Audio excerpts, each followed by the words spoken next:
Ours will be criticizing me. Ours will be criticizing you. Ours will be harder on myself. You'll never know how I truly have felt. Makes you wanna say, this thing really does suck ass. Makes you wanna say, even things from the past. Makes you wanna say, this is the worst thing I have seen. Makes you wanna say, what the fuck, Marine?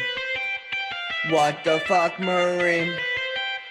What the fuck, Marine? What the fuck, Marine? What the fuck, Marine? Hello Marines and Spartans, my name is Marineman97 and welcome to What the Fuck Marine. The title is based off an old video that someone uploaded a long time ago. Hey Marine, hey, what the fuck is this? And I'm just taking that concept and I'm just changing it up a lot. Basically it's a John Tron AVGN type of thing. I'm going to mostly do games, but today we're going to do something different.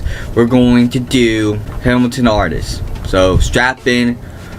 This may take a while. I want to first off say I support anyone who I mentioned in this video. I do not hate anyone. I'm just pointing out things that I slightly dislike. I have my own opinions. Most of it I don't get or why it's even there. I just want to get the point across that I do not hate or do not support these people. Like I support them, but yeah.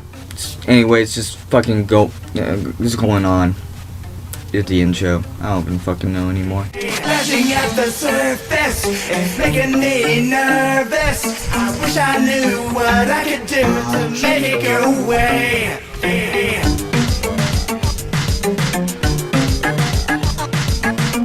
So in 2014, I think, I released my album called The Start. My first song that I released called Lonely Road was very popular amongst the students. So, with that being said, I thought I was the first one to do any music. I'm pretty sure I was, since I made that pretty much close to the beginning of the school year, sophomore year. And the entire album that I made makes me want to kill myself. Makes me want to go back in time, take a chainsaw to my neck, and then hide the body somewhere. My own music. I'm saying that about my own music. Oh, just wait till I start talking about others. It gets worse. It's all downhill from here. Anyways, so the music I write is mostly about me. It's mostly personal about me. So when I make a song called Lonely Road, it's mostly about my feelings or stuff like Why Not or Meet Me, stuff like that. You know, I'm messing around on Why Not, but Meet Me, it's really about me. It's about who I am, what I am, and stuff like Don't Know Why.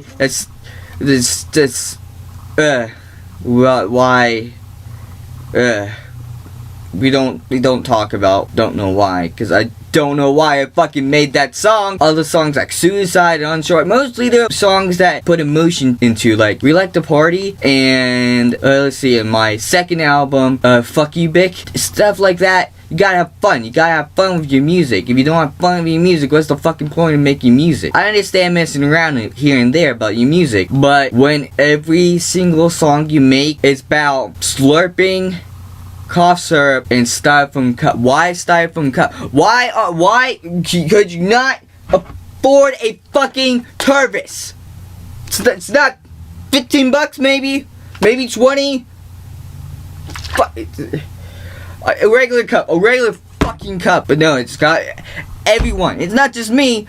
Everyone, just fucking styrofoam cup. Not a solo cup. It baffles me. It really does. So we have Slim Jesus as a example here. Yes, you heard that right, ladies and gentlemen. His name is Slim Jesus. Now, if that's not a sin within itself, I don't know what is. He's calling himself Jesus. This guy's going to hell. Also, let's look at his profile pictures. This was probably the profile picture itself was probably uploaded not too long ago. I mean, I would go to his Twitter right now, but I'll probably go to it later, because apparently my computer cannot handle me recording two different things at once. My face and my audio. I don't know why. I don't know why it's so difficult, but oh well, whatever, I guess. And so, then we got my favorite, Clout Legacy. Now, if you look up Clout in you know, not really in the dictionary, but in the Urban Dictionary. Yes, I said urban, so it's not official. It's not an official word. I don't even think clout. Maybe it is. I fucking. You know, I'm gonna look that up real quick. Clout. So clout, it's fucking. It means a heavy blow with the head or a hard object. Okay, clout gang, hard gang, I guess. Influence or power, especially in politics or business. It's that what it means? Is that what they have influence or power over everyone? Fat chance. Like, seriously? Fucking clout gang, clout legacy. What legacy do you have with your cloutness? Who do you influence that actually isn't a hip-hop bimbo? Like, seriously. I mean, songs like He Not Like Me, All I Wanted, and don't get me started with some of it. Some of the things here just makes me want to claw out my eardrums using a fucking toothpick. It's whatever though. It's whatever. I don't fucking care. Other songs like Empty Clips, Savage, and Don't You Dare Get Me Started Writing. It doesn't make any fucking sense. Or Loud. Let me sing you the chorus of Loud. Loud. Loud. That's it. Yeah, wasn't fucking joking. So, you might be wondering, what's so wrong about these people? They seem like hardworking people. Well, that's the thing. They are. They work hard with the music. And that's the good thing about these people. These people I personally know. They work hard with the music. But if you look at just the thumbnails, you can see a trend. It's all about guns or drugs. Like, literally, how do you get a picture of this? How do you get a picture of this? How? I don't know how you got a picture of that. Maybe just looked up weed. Just look that up real quick. Weed. And go to images.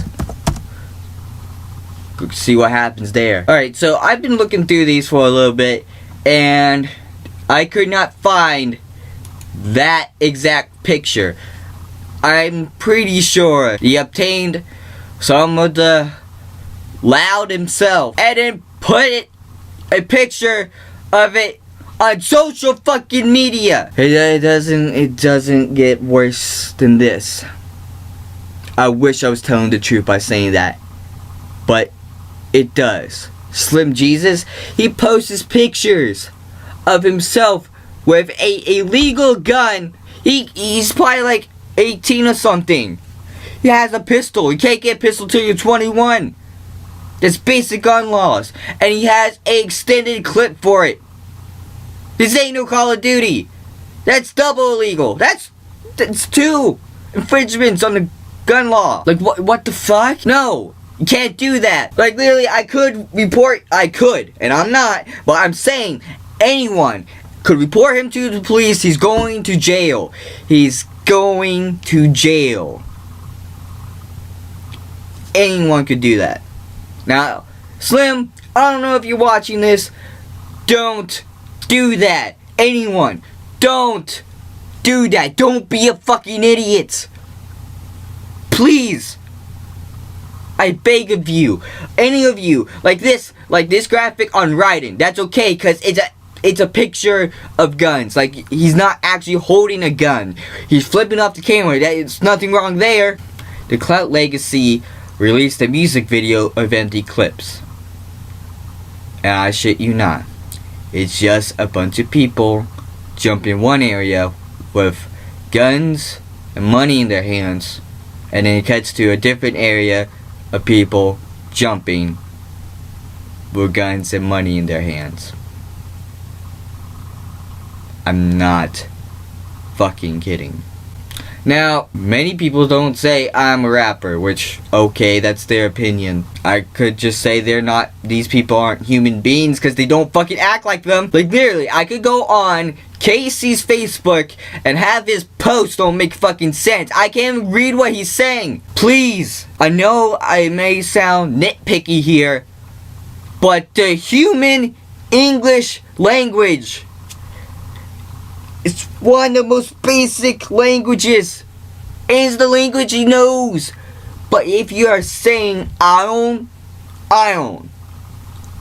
know what the fuck you're saying. Now, I could go through a song and then nitpick it there, but I can specifically tell you the stuff that Slim Jesus writes, okay? I got hoes on my bands. That's one of the things he says in one of his songs. I don't know about you. I don't know what the fuck that means. I mean, in drill time, he's got a good flow. I even commented, nice flow. That's me right there. That's me right there. I commented that. It's right there, right there, right there. But when you decide to make a song purely alright, I'm gonna go back to my music, to the Marineman LP, my favorite one out of the two. Okay, when I made the song Stalker, okay, I was taunting the people that called me a stalker. That's the point of why I made that song. Cause somebody, I'm not gonna say her name, but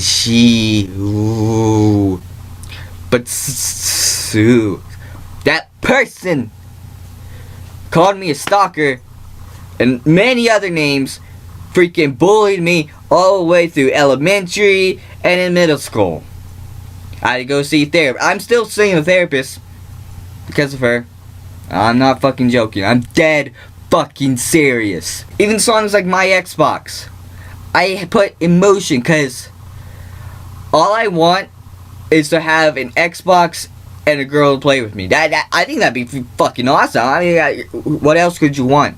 Money? What, drugs? Guns? How more cliche can you get? If hip-hop had a definition, it would be these guys. But if you're looking at hip-hop's real definition, you'll look at someone like Eminem. I'm not fucking joking. Yes, this might sound biased or something, because I'm a huge Eminem fan, but I don't rip off his name and then put Jesus instead of Shady.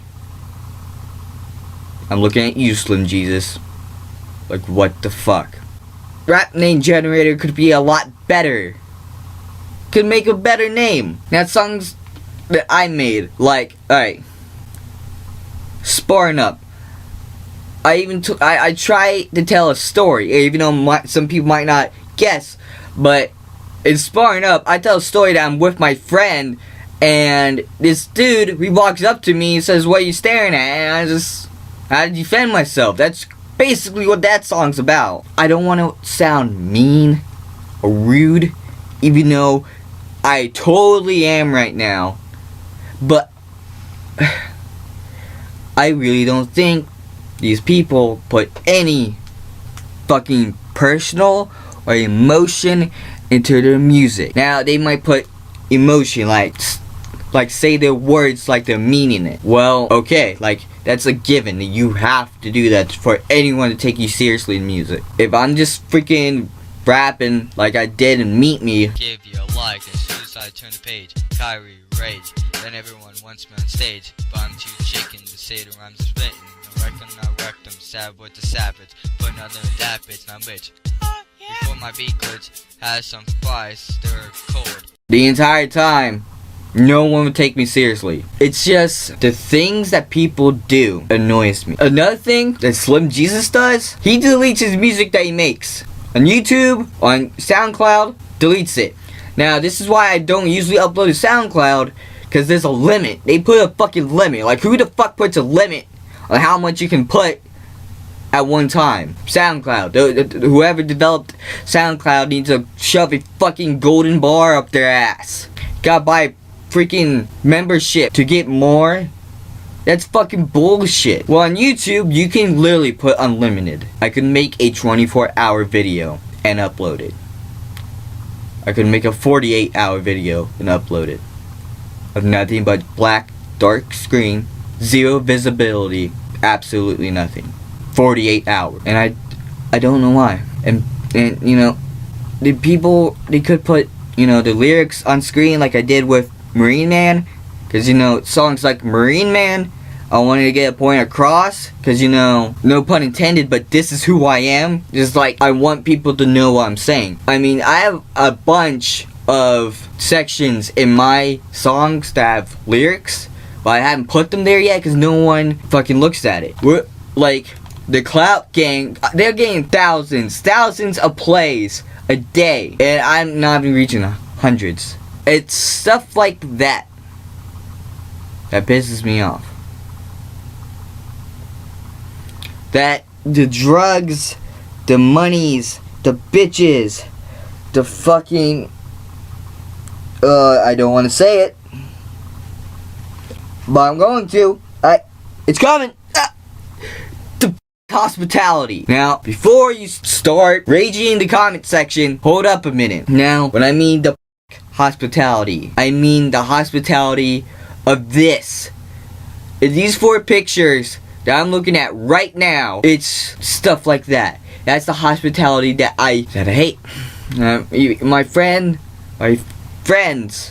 are falling into that hospitality because it's cool, it's hip, it's now, but it fucking smells funny. It smells like shit. In Shake's new song, Savage, which ironically the Clout legacy was called Savage Gangs or Savage Boys, something like that. Why? I'm pretty sure he says my name. I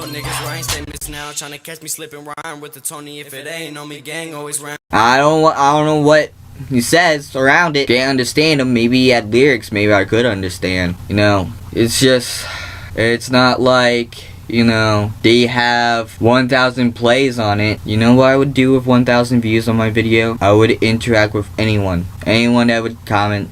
Anyone. I would die if I had 1,000 views as fast as they get 1,000 plays on here. And the music, it's nothing too wow.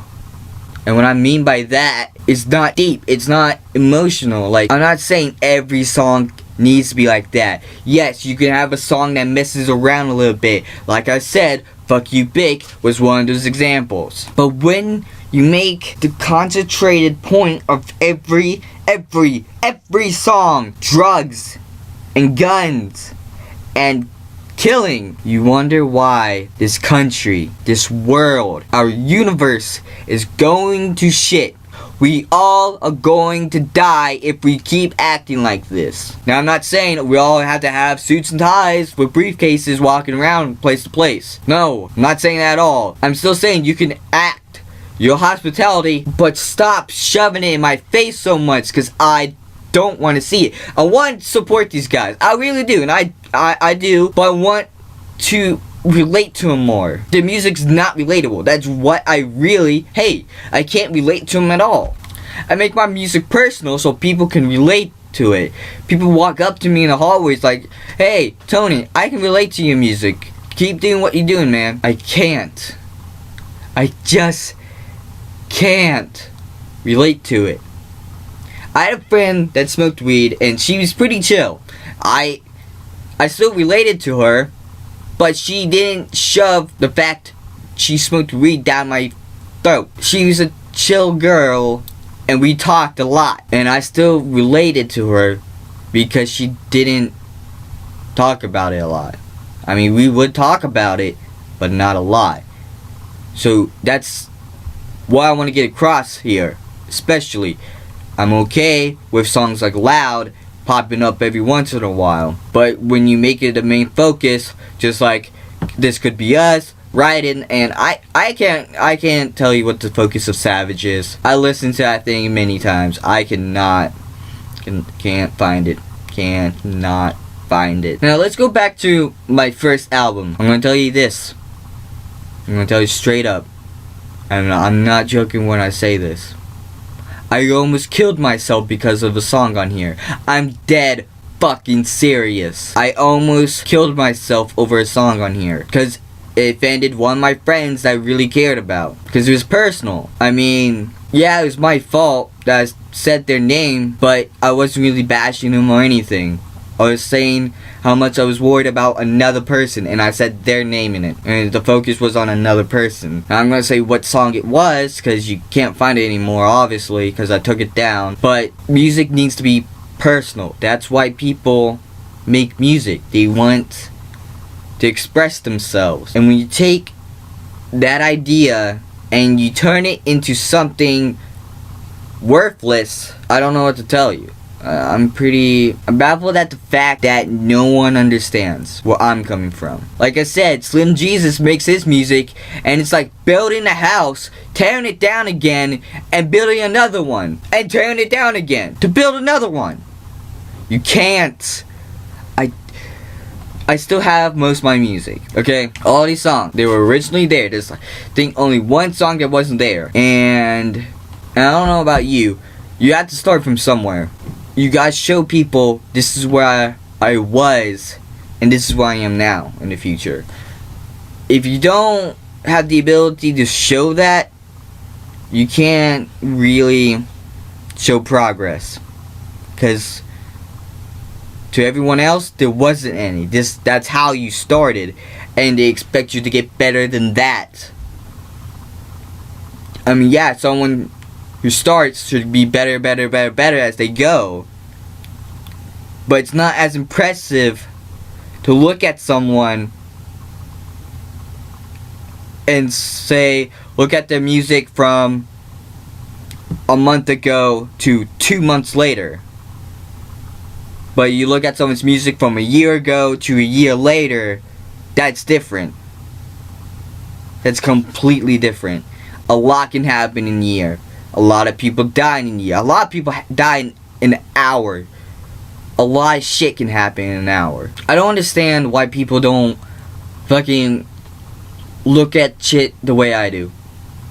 I mean, I may be analytical, I may be specific. Is it needed? Hell no, it's not needed. You could go on your entire day without listening to me to ramble on about this shit. Especially about people like Slim Jesus. You couldn't make a better name, dude. You couldn't make a better name. His name makes me want to commit suicide. Again, I don't want you guys to think I hate these people. I don't hate them. I support them and what they're doing. They're making music. They're cool. But when you make your main focus nothing but drugs, money. I had this conversation about it with my friend. He specifically said himself, I didn't say this, he said none of their music is about anything. That's coming from him. I mean, if someone, and he's a huge hip-hop head, he really likes hip-hop. If someone like that, if you can't get his attention, then whose can you really get? Yeah, there's thousands of people playing their shit. It's because they're all just like them. It's their hospitality. It's what they're into. It's their theme, it's their gimmick. And I just guess the entire world is just this ball of shit sometimes. I mean, I don't know what you think. Things like this should be not outlawed, but limited. It should be really limited. I just can't baffle why people do this and make it their main focus. Like, another thing that pisses me off, they call places like the basement a studio. That makes me want to claw out my eyes and eat them. You can't call a basement a studio. I don't call my room a studio, I call my room a room, because that's where we record all my music. Yeah, this place right here, it's where I do all my shit. This is where I do my YouTube, this is where I do everything. Yeah, I know what you're thinking. I do that too, son of a bitch. This diarrhea coming out of my dick. The only person I know that has a studio is Audia Turner. She has a label. She has a fucking label. She's not a rapper, she's a singer. She has a label, and us idiots over here are saying we got studios, and they're in the basement, charging $15 an hour. I'm not paying anyone to be in anyone's basement when I can sit in my room and do my own music. See, all I have to do is turn off my fan, take my dog collar off, and I'm done setting up. I just record. That's it. That's all I have to do. It's not really that hard. Not really that hard at all. I don't know about you, but I just wish people stop doing the dumb shit. Like, I've done some dumb shit before. I commented on one of the Clout Legacies videos saying that YouTube was my domain. And holy shit, people fucking took me seriously. They took me more serious than a terrorist attack. People are fucking stupid. When you say something like that, you gotta say to yourself, this guy's gotta be joking. And I was, and no one got the memo. And then, on their newest music video, I put an idea out. And the guy who shot the music video told me to pay for their shit. I'm not... What? Huh? I was just giving some ideas, and he said to fuck off. And he couldn't take constructive criticism. He couldn't take that. I mean, look, I was reading... I was just explaining what could have been better, what could have been cool. And then he says this. It makes you wonder sometimes, doesn't it? Just like, man, people are fucking crazy out there. Fucking lunatics. It makes you say, what the fuck, Marine? Look at this shit. So, that's about all I have to say. But if you Marines and Spartans have something else, I'm glad to hear in the comment section. If you even bother to click on this video, I'm sure if I label it right and get the correct tags and title it correctly, this might blow up. It might blow up in my face, or it just might blow up in general. Again, I don't hate anyone's music. I like the Clout Legacy's music. I like Slim Jesus music. It's just I wish so many things could be different. I mean, I'm more than happy to take criticism about my music as long as constructive and things that could be better. I mean, yeah, you can say this is fucking stupid, but then tell me why is it stupid and then what I could do better. Like, you could say all this stuff I'm doing is fucking stupid. Just tell me what I could do to get better. It's simple as that. So that's all I have to say, really. I'll see you, Marine Spartans, in the next mission. Marineman out. Bye bye.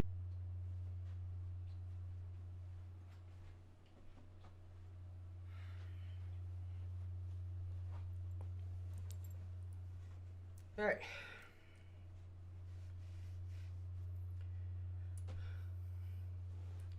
Hello, Marine Spartans. My name is Marineman, and welcome back to What the Fuck Marine.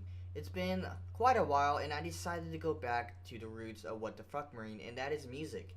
Now I am gonna get into gaming. I promise. This is what the Fuck Marine was supposed to be based around. I know the last two ones. The one was like a preview of what an episode was going to be. I never fulfilled on it, and the other one was just a rant. I'm gonna take those two episodes down, and this is gonna be the official second episode of What the Fuck Marine. Anyways, 3 years ago, in my first episode, we had Slim Jesus and 600 gang, whatever, Looney Gang, Jump Gang, Clout Gang, Garbage Gang. So we had them, and I kind of wailed into them. It's a couple years later. Things have changed. Some are more successful, still doing the same thing, but we'll get into that as this video goes on. So sit back, relax, and let's get right into it.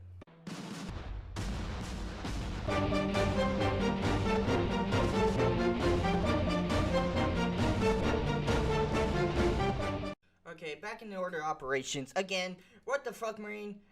Most of these won't be scripted, but they will be heavily edited to make it look like it's been scripted.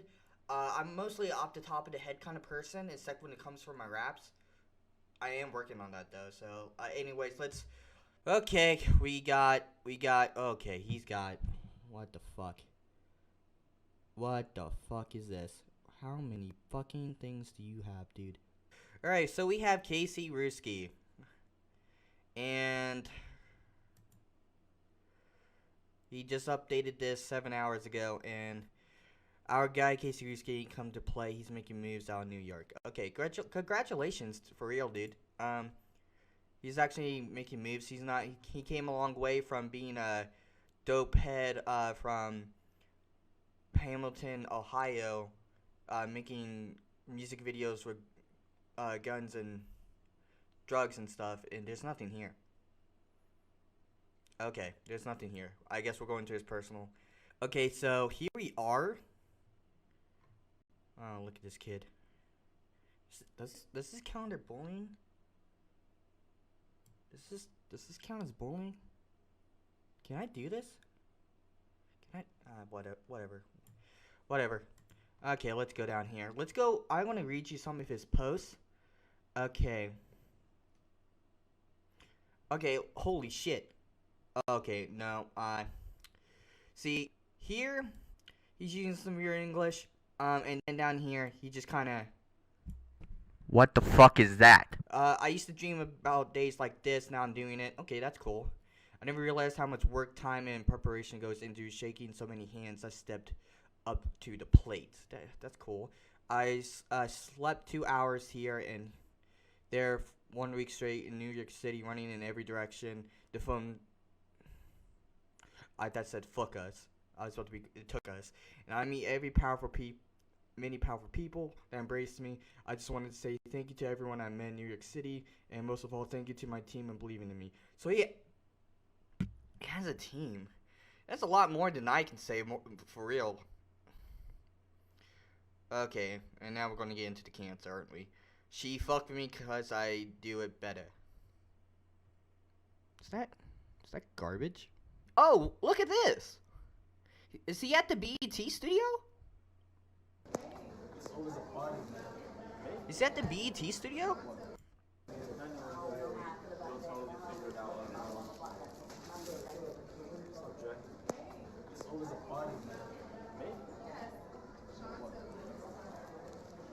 Oh, he's taking photos. That's actually pretty cool. Oh no, don't tell. He's got a face tattoo. Oh, come on. Okay, so actually Casey doesn't look like... I want to listen to his music. Does he have, like, any links? Like, does he rap about the same stuff? That's what I'm trying to look for, for his content. And I can't fucking find it anywhere. Hello? You don't even link your stuff on your Facebook, Casey. How am I supposed to find this shit if I can't fucking... Where's your music videos? Where's this fucking... Okay, here we go. Little Baby Risk. Worst Star Hip Hop. Okay, December 3rd. So this is fairly new. So we're gonna... I'm gonna try to remember to put this in the... Hopefully this is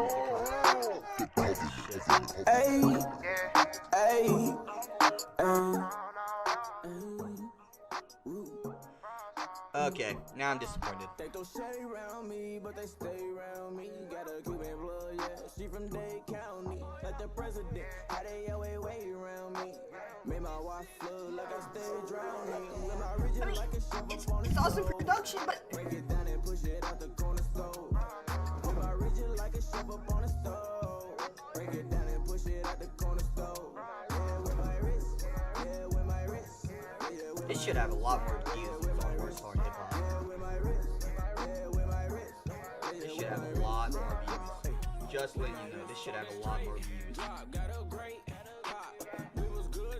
This should have a lot more views.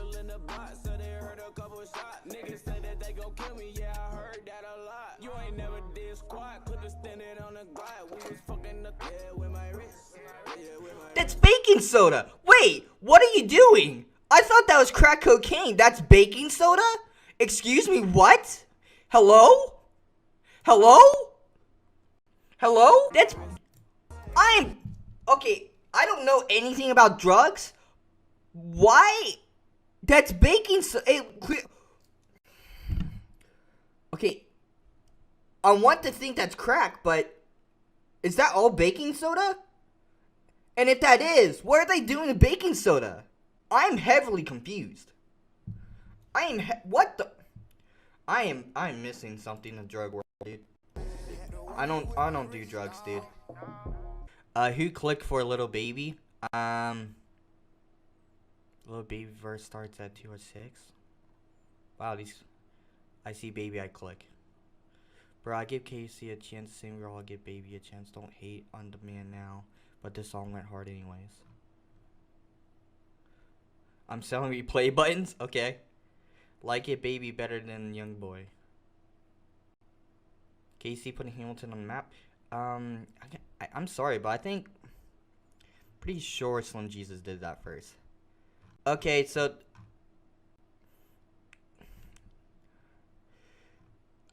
I mean, the music video was...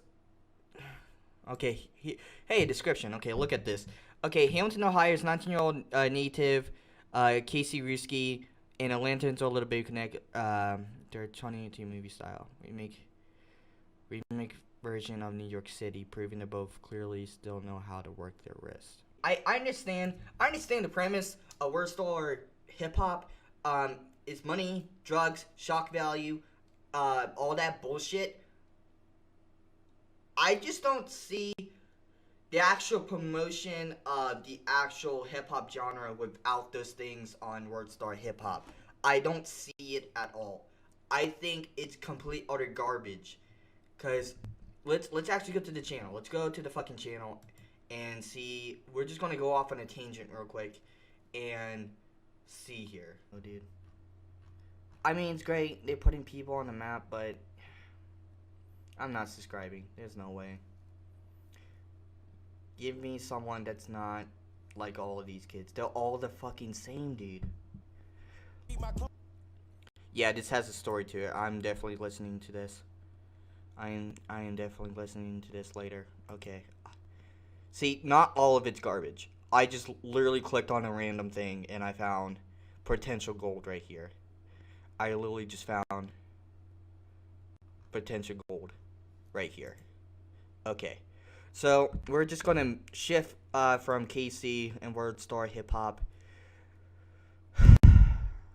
to our favorite.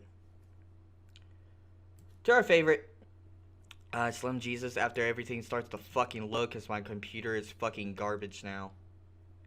His last upload was 2 years ago, so he doesn't upload on his channel anymore. Obviously. Oh wait, no, 1 year ago. What the fuck? Oh no, that's a playlist. Where's the... Okay, yeah, Taking Risk. I remember. This song was garbage. Taking risk. It's fucking... Oh, it goes hard, dude. No, it fucking doesn't. I'm sorry, dude. Okay, I really don't want to... We're gonna go to Twitter. You might see some porn real quick, but I'm just gonna edit that out. Okay, let's see if he actually... no, he doesn't update on his fucking... I guess we're going to Instagram.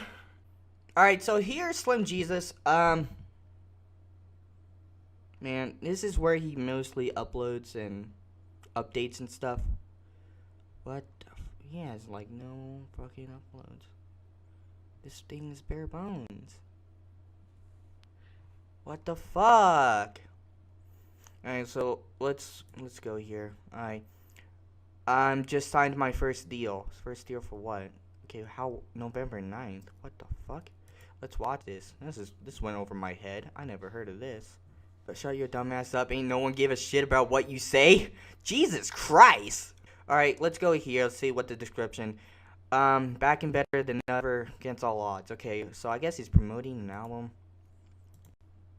Against all odds, because I've seen that hashtag before.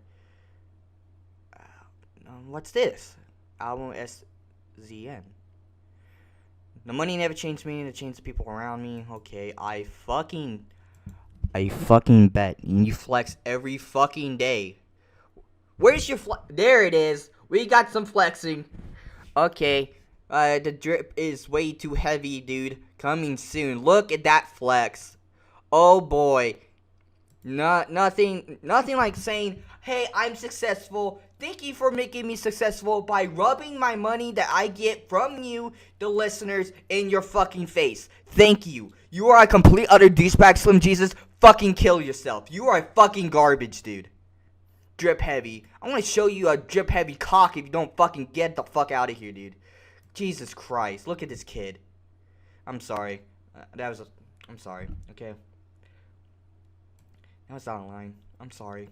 I'm terribly sorry. I'm terribly sorry. I love you all. Thank you. We're going harder in 2019 against all odds. Okay. 65 countries. What fans? Okay.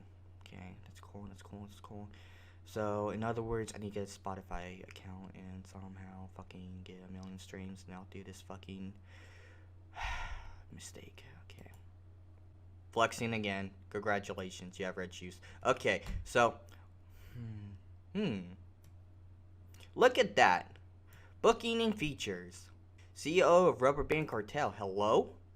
There's nothing here! Hello? What do you mean, CEO of Rubber Band Cartel? You can't have a company and have nothing in it. There's nothing here. I'm heavily disappointed, dude. There's nothing fucking here, dude. Oh, there's a fucking cat outside my fucking door. Fuck you, Hiccup. Okay, so what's this? What's this link take me to? Music video. It's, oh shit, it's a music video. What do we have here? Oh shit, it's a Word Star hip hop video. Red bottoms. Oh shit. Rubber Band Cartel. Oh shit. You literally gave a rating on your fucking song? Restricted. Wow, you are. Tell Hugh Cinematics to fucking kill himself, some Jesus. That's. It's not even trying too hard to be edgy. It's just the fact that you put a movie rating on a music. I don't fucking understand. Cal, you still make music, damn. All that money and still can't afford food. Baby Eminem, lol. You can't lie, this is good. Buys red bottoms for the first time. Yeah? Fuck y'all haters, he go hard. Okay, let's prove it. Prove it. Prove in this 2-minute track. Prove it to me. If this has substance to it, okay. So right now, we're gonna analyze as we go here, cause it wouldn't be fun if I didn't do that. So let's get in theater mode real quick. Okay, so what we have here is Slim Jesus, also known as Robert fucking Church.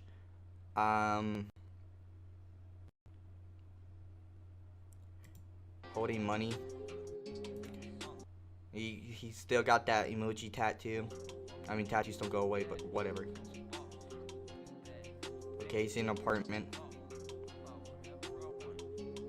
Who the fuck is... I got the sauce, walking in with the cash, cause I'm a boss.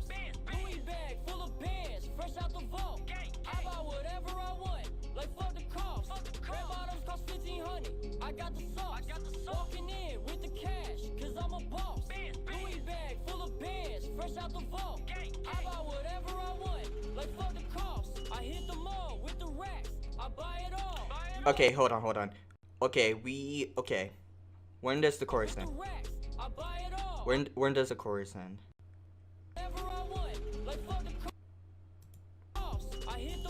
Okay, we go about 57 seconds into the song. Look how much of the song is over, and the chorus took that long.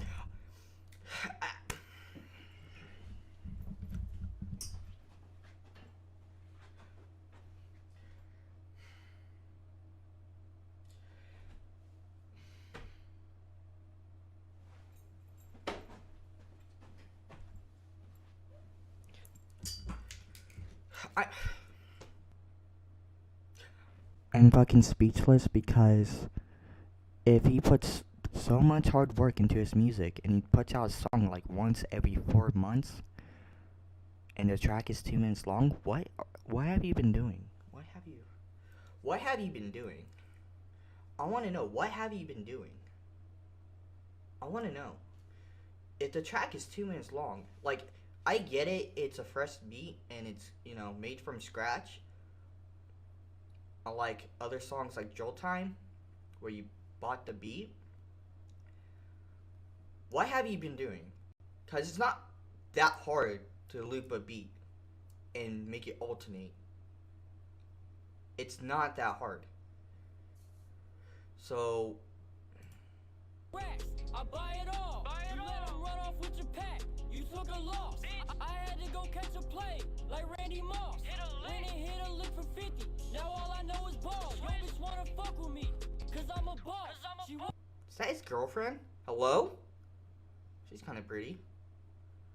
Hey Ma, can I get you? Never walked mind. in with a dress. She took it off. My Cuban link iced out. Look like some frost. I'm sipping walk right out the pint like it was vodka. Okay, so we have Slim Jesus looking like he. This is funny. What? Wait a minute. Do we have a Fallout tattoo here? Do we have a Fallout tattoo of the? Is that my what's the fucking called? It shows how much I know about fucking Fallout, dude. Is that the my homeboy Pip-Boy? Oh, not the Pip-Boy, but you know what I'm talking about. The fucking guy with the blonde hair and the vault suit. He's.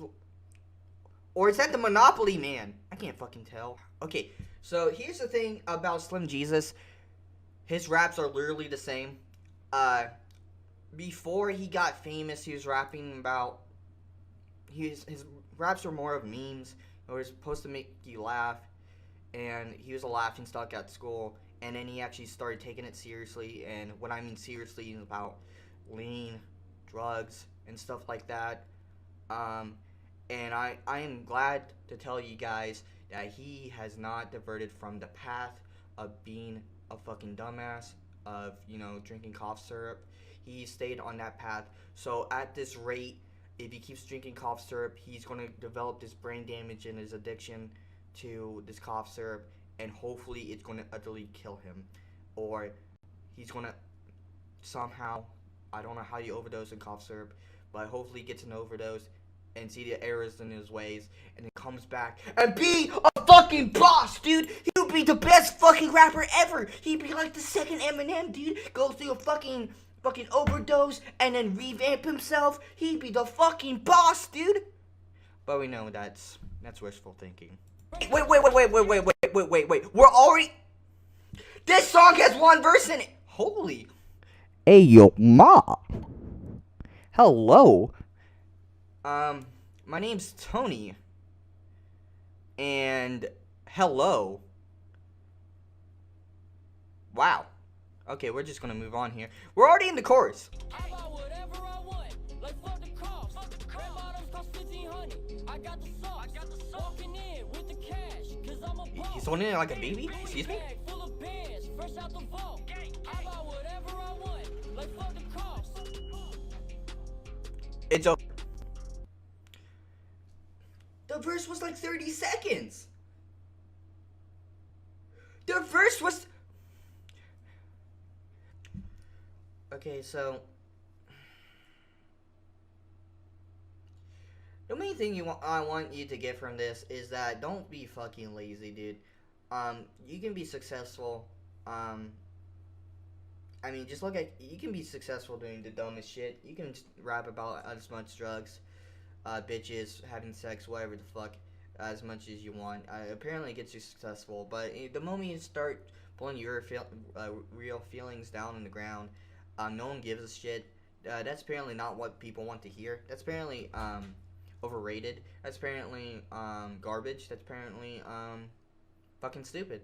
I don't know when art, music became something so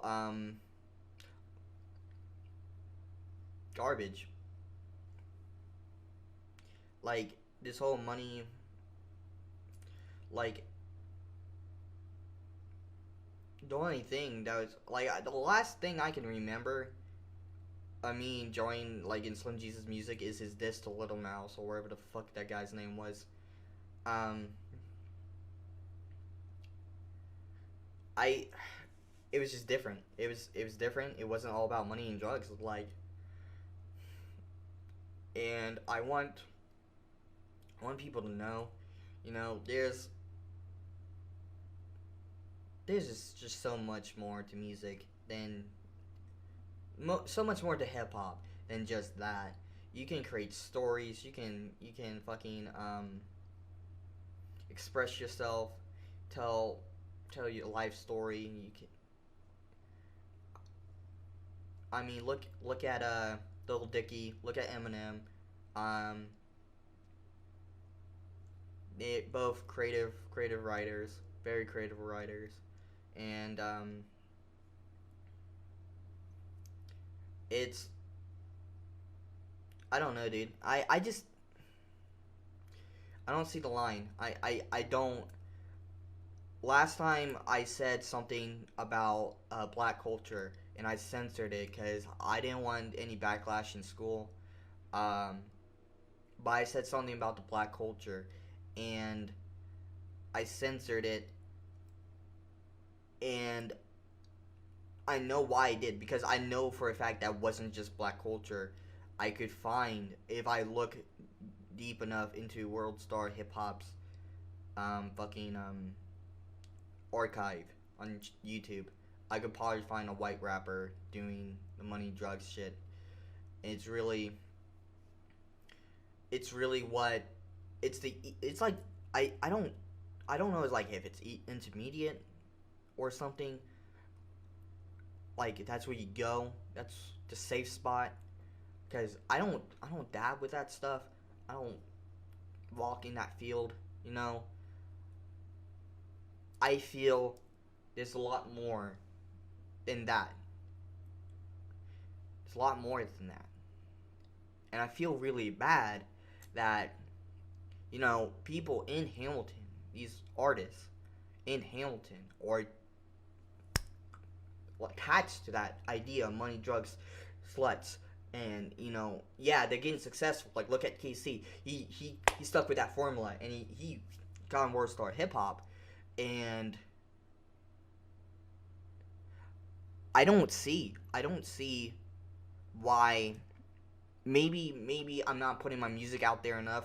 Maybe I do suck. Maybe that could be it. Maybe that's just the stuff. Maybe my voice doesn't sound good. I don't know what it is. I often do doubt myself, but I still do it. I don't know why I do it. I still do it. And I feel like I can write better than these people because I don't go in that area. And I do try. I push myself with my flows at least. I push myself with flows at least.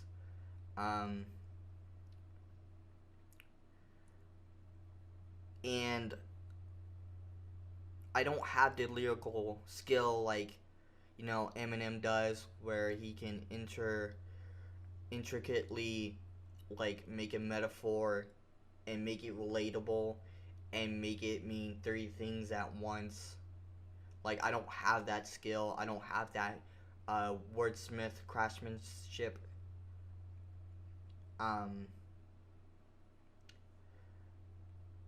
And I don't want to make this so personal, but I guess that's where it's going.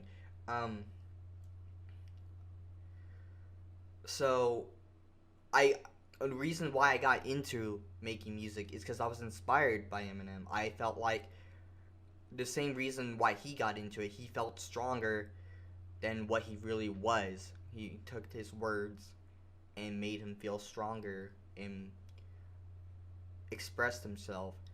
I felt like I could have done the same. And if you pay attention to my videos in the past and my music in the past, and you listen to the lyrics of my music, you realize starting music when I did and rapping about the stuff I did on the start wasn't the best. I went for shock value. I went for I took the direct route that Eminem did when he, with his Slim Shady alter ego, I went for shock value. I went for, being that weird white guy. And it did give me attention in sophomore year. It did. And it overall, it hurt my relationships with friends. And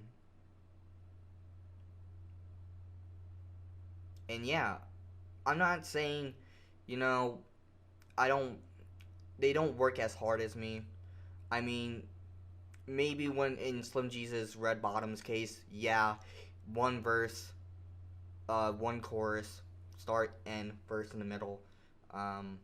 Verse is no longer than 30, maybe 45 seconds. And chorus is literally 70% of the song. And let the engineer and the producer do all of it.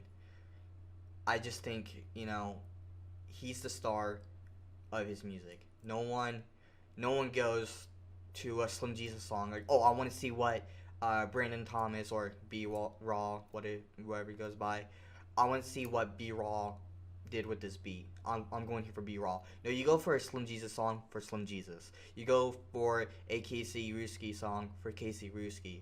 You go for Eminem song, or even a song that Eminem's featured on, because that's mostly the case for Eminem.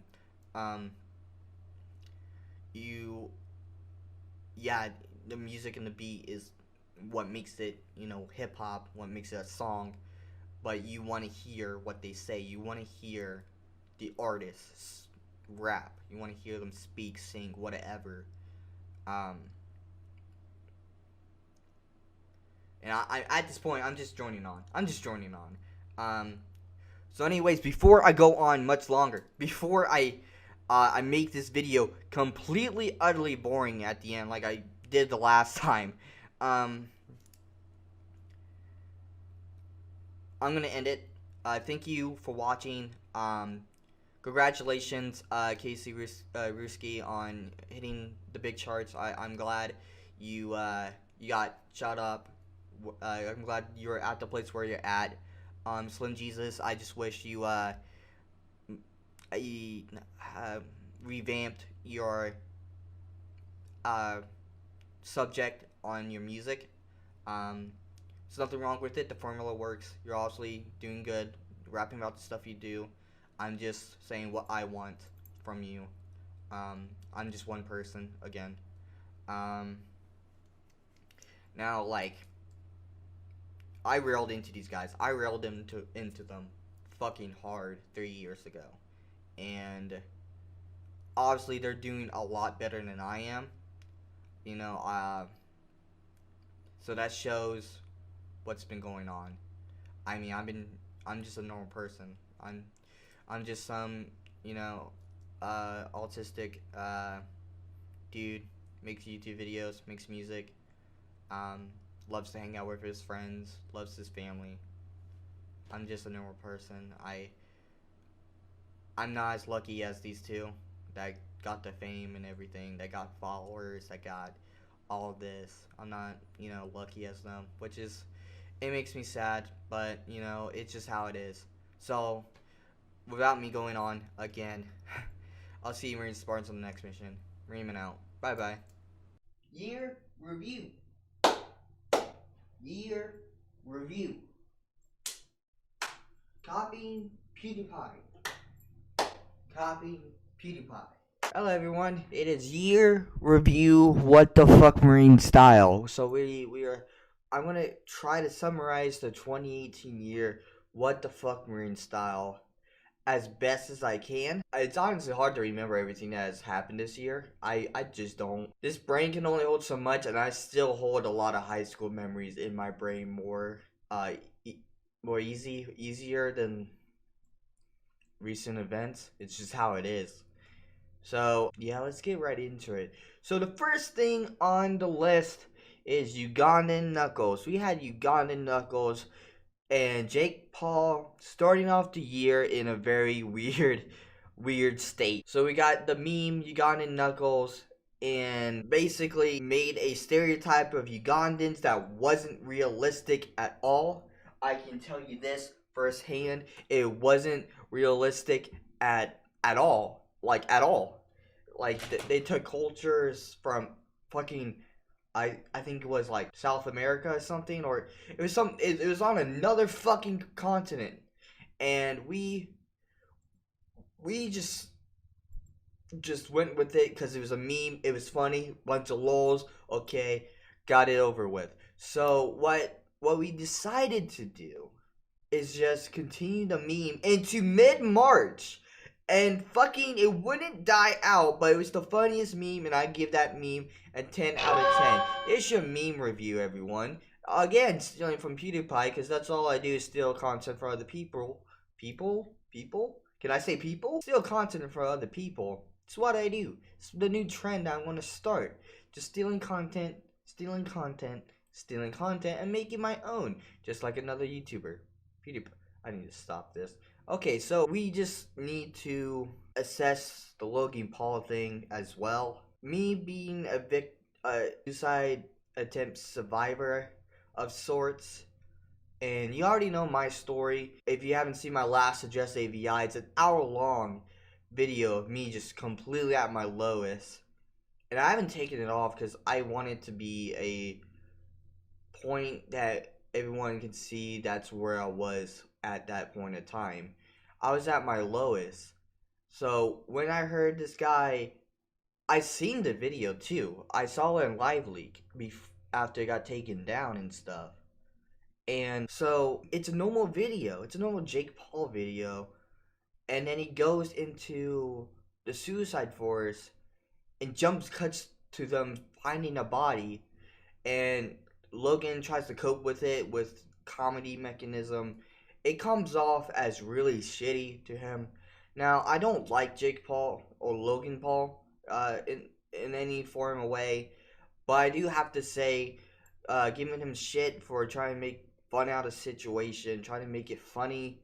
I mean, one, he was doing that for the video, which again is shitty. But two, that's an actual coping mechanism, and I can't fault him for that. There's things that people just cope with differently, even loss. Even seeing something as a dead fucking body in the middle of the fucking forest that's labeled suicide forest, that's labeled fucking death, don't go here. They went there. You just can't do that.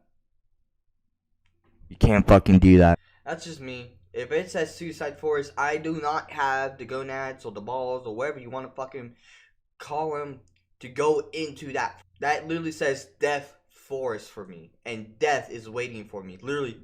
Dead bodies are waiting for me. I'm not going in there. And making a YouTube video in there is the last thing I would think to do. So maybe saying, okay, we went to the suicide forest and we found a body after just going there without recording it or anything. That's okay because you're not showing its dead body. You're not showing its lifeless body with purple hands and everything. It was absolutely distasteful and disgusting. And I hoped he's moved on from that.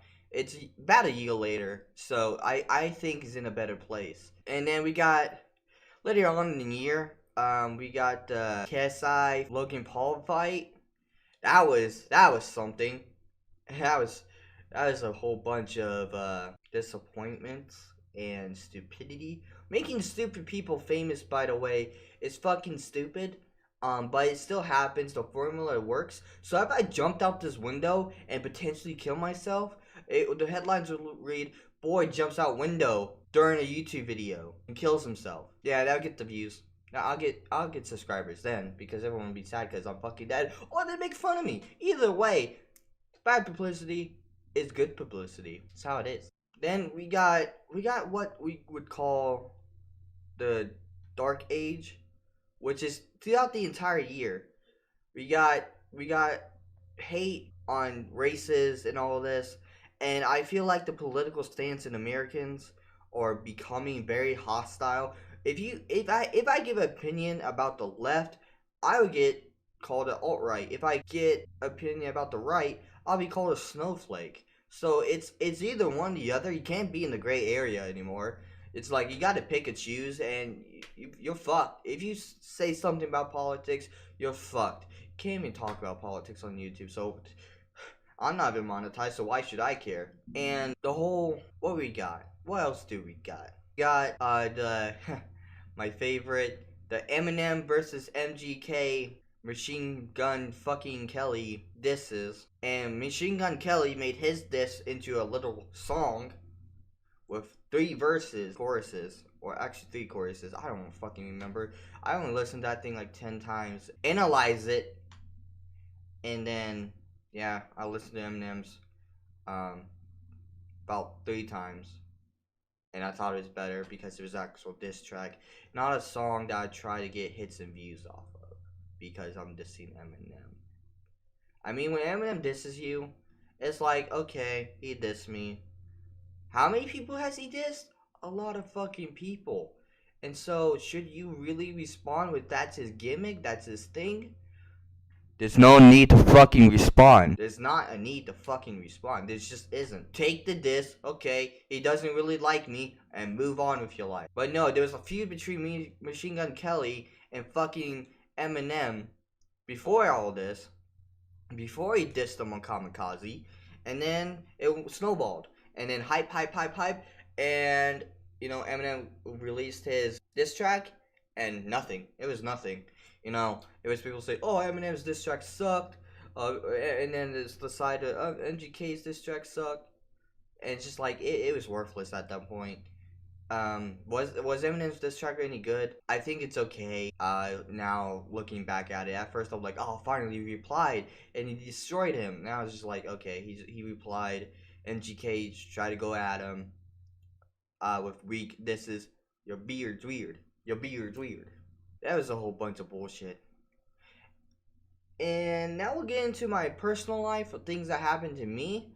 Okay, we started the year, I'll go back to the beginning. We started the year off with me trying to get back into work. It was January. I didn't have a job.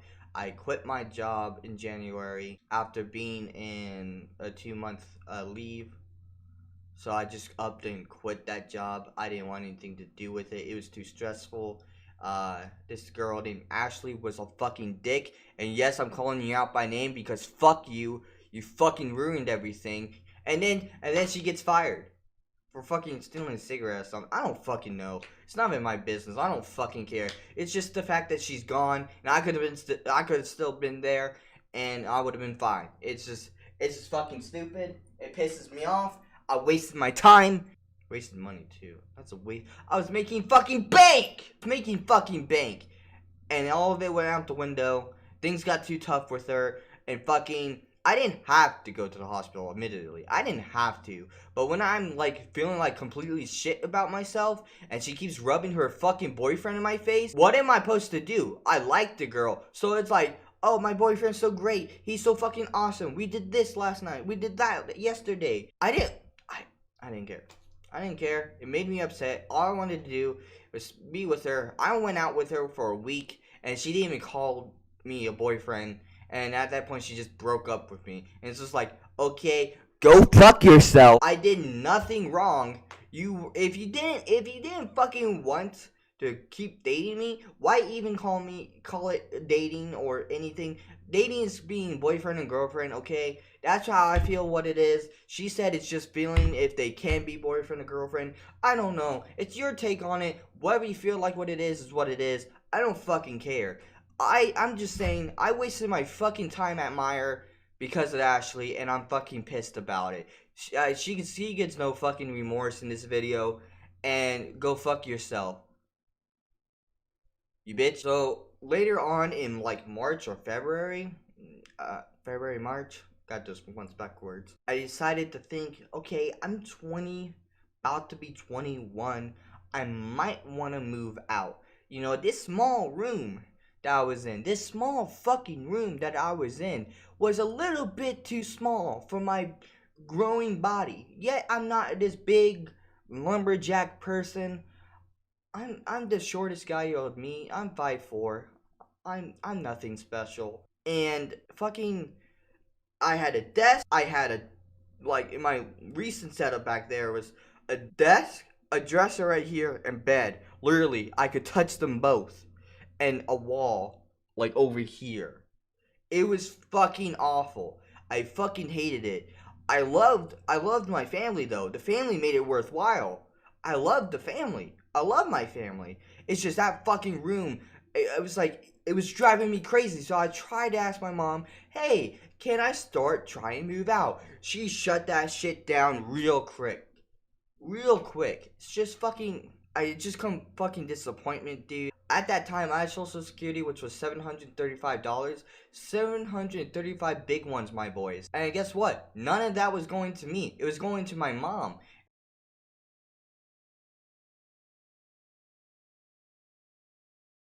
And get this, big boys. Get this, Marine Spartans. My pay was cut in Social Security just when it happened. I started moving out. My mom said it would. But me and my case manager, we looked it up saying that it won't. It won't be cut for no reason at all. It won't be cut because I'm not moving out of state. I'm not, getting high paying job. It gets cut to fucking 500 and I already told my fucking mom I wanted half of that. So the $438 I would have gotten for rent here turned into $250. That leaves me with about $200, like minus the money that I would fucking have if the bills were, a little bit higher that month. Yes, I have a job that pays me 60 fucking bucks for 2 weeks of fucking work. And guess what? They don't hire me. I pick up shifts. They don't go through. I don't know what to do. What do you want me to do? I'm trying. What do you want me to do? They decline it. I can't do anything. They won't work me. And the thing is, get another job, Tony. Get another fucking job. I have to get a fucking team together and fucking do it. I can't just go out because, I'll fucking mess up on the fucking goddamn interview like I did last time at fucking Panera when I said Myra was too fucking difficult for me. Because the guy thought I was literally putting shit on the fucking shelf, straightening it, and that's it. No, you want to know what the fuck I was doing? I was going from place to place to place to place in short amount of time. Gotta get the fish, gotta blow up balloons, gotta get things on the shelves, gotta fucking straighten shit, and fucking do that within the fucking six hour time that I had. And it's not like I go to fish once, I go to balloons once. No, I'm straightening the shelves and then fish. I had to go to the other end of the fucking store. And then, okay, while I'm doing fish, there will be a person for balloons. So I had to hurry up with the fish and run to the other end of the fucking store and blow up a balloon. And guess what would happen? Someone would want a fucking fish. So that's one of the reasons why I quit. I had enough of it. We were understaffed. And I just contributed to it. And I don't fucking care. I fucking hated that job. It was bullshit. It was fucking retarded. And it sucked. I just went off on a complete fucking tangent, dude. I'm sorry. I'm sorry. I'm sorry. So where were we? March? Yeah, couldn't move in. Mom was pissed. No job. That's where we were at. Let's fast forward about June. June started when I started to think maybe if I go over there, I start bringing my equipment there. So I did. It was a hassle at first. Then I got, efficient at it. And then one time in, I think November, I decided I'm not bringing my stuff back home. I'm keeping it there. And I'm going to Quinn's like every week. And that's what I did. December, here we are. I'm in Quinn's room. I'm in my fucking room. I want to show you where I'm fucking sleeping. This is where I'm fucking sleeping. Right here. This is fucking great. There's an explanation for this, but I can't say it. It's not my business, but there's an explanation for this. That's when the second guessing started to come in. Maybe this isn't a good idea. Maybe I shouldn't have done this. Maybe I should go back home. And then when your mother says you can't come home in time for Christmas party with your entire family that you love to see, that fucking hurts you, dude. That fucking hurts you. So you're stuck in a place. You want to be, but don't want to be at the same time. You want to grow up. You want to be independent. You want to be the best you can be by yourself and not have anyone else to help you through. You don't need a partner. You can be you by yourself, right? That's not how I feel. And I try to make myself feel that way by moving out. And look where I am. Not saying this isn't great. Right now I'm living here rent free, which is awesome. But come January, I'm paying these bills with the minimum amount of money that I'll fucking have. Everything out of my pocket is getting soaked. Once again, money got mysteriously cut. When I fucking got out. Got out of my house, went here, stayed here. $735 turned into $500. Already told mom I wanted half of that, which would have been $338. Turned into, you guessed it, $250. You don't see the problem with that? I don't see the problem with that. It's fucking fine. It's fucking marvelous. I think it's okay. I'm not seriously mad about it. You know, I'm here. I don't have a lighting setup. I just have this lone light. You know, I still got work to do. I gotta get foam stuff. You know, I'm not painting the walls. There's butterflies and shit on the walls. You know, the scratches and dents on the walls. I don't care about that. It's a nice room. It's a nice room. There was a problem with it, and it's still getting worked out, you know. I can't tell you what the problem is. It's not my business to tell, but there was a problem with it, and I'm still working it out. It's not a big deal. I'm working on it. So the room's fine. The room's fine. Living here is fine. You know, I got an argument with about painting 2 times already, which I'm terribly sorry for it. I can't even blame it on the stuff that's happened to me. I'm just blaming it. I have to take responsibility of letting myself go and go off when it's not needed to be happening. You know, I can't lose my cool. I can't go off in any fucking way that I could hurt someone's feelings or offend someone. And like it's you get to the point you wonder, like, am I, you know, doing the best that I could be? Am I taking the right path? You know, I already ran away here. You know, Quentin found me. I was alone, lost, upset. Quentin found me. We talked about it. It was okay. But the matter of the fact is, what would happen if I just left in the middle of the night? There's no one really home during the mornings. I mean, Quentin's asleep. By the time he wakes up, realize that I'm gone, he would probably text me to see if I'm like with my case manager or I went back home. And if I don't answer or I've left my phone, he probably get worried then. By then, if I left that night, it would most likely be too late. And it's a scary fact that I even have to mention this on YouTube. That's where we're at. That is where we're at right now. We're half an hour in. So that's my year review. I didn't even talk about the fucking bullshit that fucking Ruskii got popular. Slim Jesus is still doing bullshit. I'm not even going to get into that shit because that shit is just the dumbest shit. You're making stupid people famous. Oh, I'm gonna rap about guns, drugs, sluts, and fucking bullshit. And fucking killing people. I mean, I rap about killing people. So I guess I got one thing in common with them. But as of the new year, the start will no longer be available to view on YouTube. The start is getting privatized. I recently listened to it, and I don't share the views of what I said in the start. I don't think they're even close to appropriate. They're just too edgy. I said things at the time I didn't think had any meaning. Would be okay, but it is just so fucking distasteful.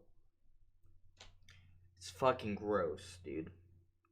So, yeah, that's all I have to say. What I want you to get out of this video, be careful with what you do with your choices. Next year will probably be filled with more memes and controversy on the way, dude. So get ready for that. That's always exciting. And Kingdom Hearts 3 is right around the fucking corner, and I'm so fucking excited. I didn't even mention the hype that I have for my year review. So I see you Marines and Spartans on the next mission. Marineman out. Bye bye.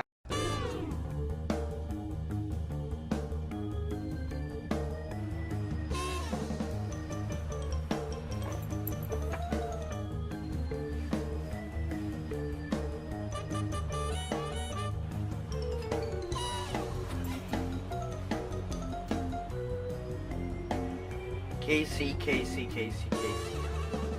It never stops with the grind, does it? Always pumping out music, going to interviews, freestyles, you know, Onward, Star, hip hop. You got it. You got all of it. You got the goods right now. But let me tell you something. It's not happy and daisies all the time. Sometimes someone's going to come by, critique you, and you're not going to like it. Example 1. Me. Now, we all know about my gripes about KC, Ruskii, and Slim Jesus and all that. Today, we're going to go one step further. Today, we're going to browse on YouTube and see what comes up for KC Ruskii, and just see how it goes from there. Let's do it. Alright, after I did some searching, I found this video on this channel called College Beats. There's the watermarks down at the bottom. As you can see, I know what the Wiz is. That's a radio station near my city. And I don't know what the DJ Doe is. But I found this KC video, and I downloaded it so it just, you know, loads faster and everything. So we're gonna see how KC does in this freestyle. So let's get into it. You know what it is, baby. Back again for another week. College Beats, Double Sin, 101.1 Wiz, and of course, the live is here, man. DJ Jado for another week of Freestyle Friday, man. And this week, man, we had to go a little bit up 75 and holler at the homie KC from Hamilton. Was popping. What up? Yo. All the way from Hamilton, Ohio, man. 20 years old, straight out of me. I'm here. Listen, man. Does anyone know what he said? I didn't catch what he said. What up? Yo. All the way from Hamilton, Ohio, man. 20 years old, straight out. The first person from Hamilton to come up here and do your thing, so you got put on for the city, right? Word. They gotta know what's coming down that way. You know what I'm saying? Word. I know it's a lot of talent up. Word.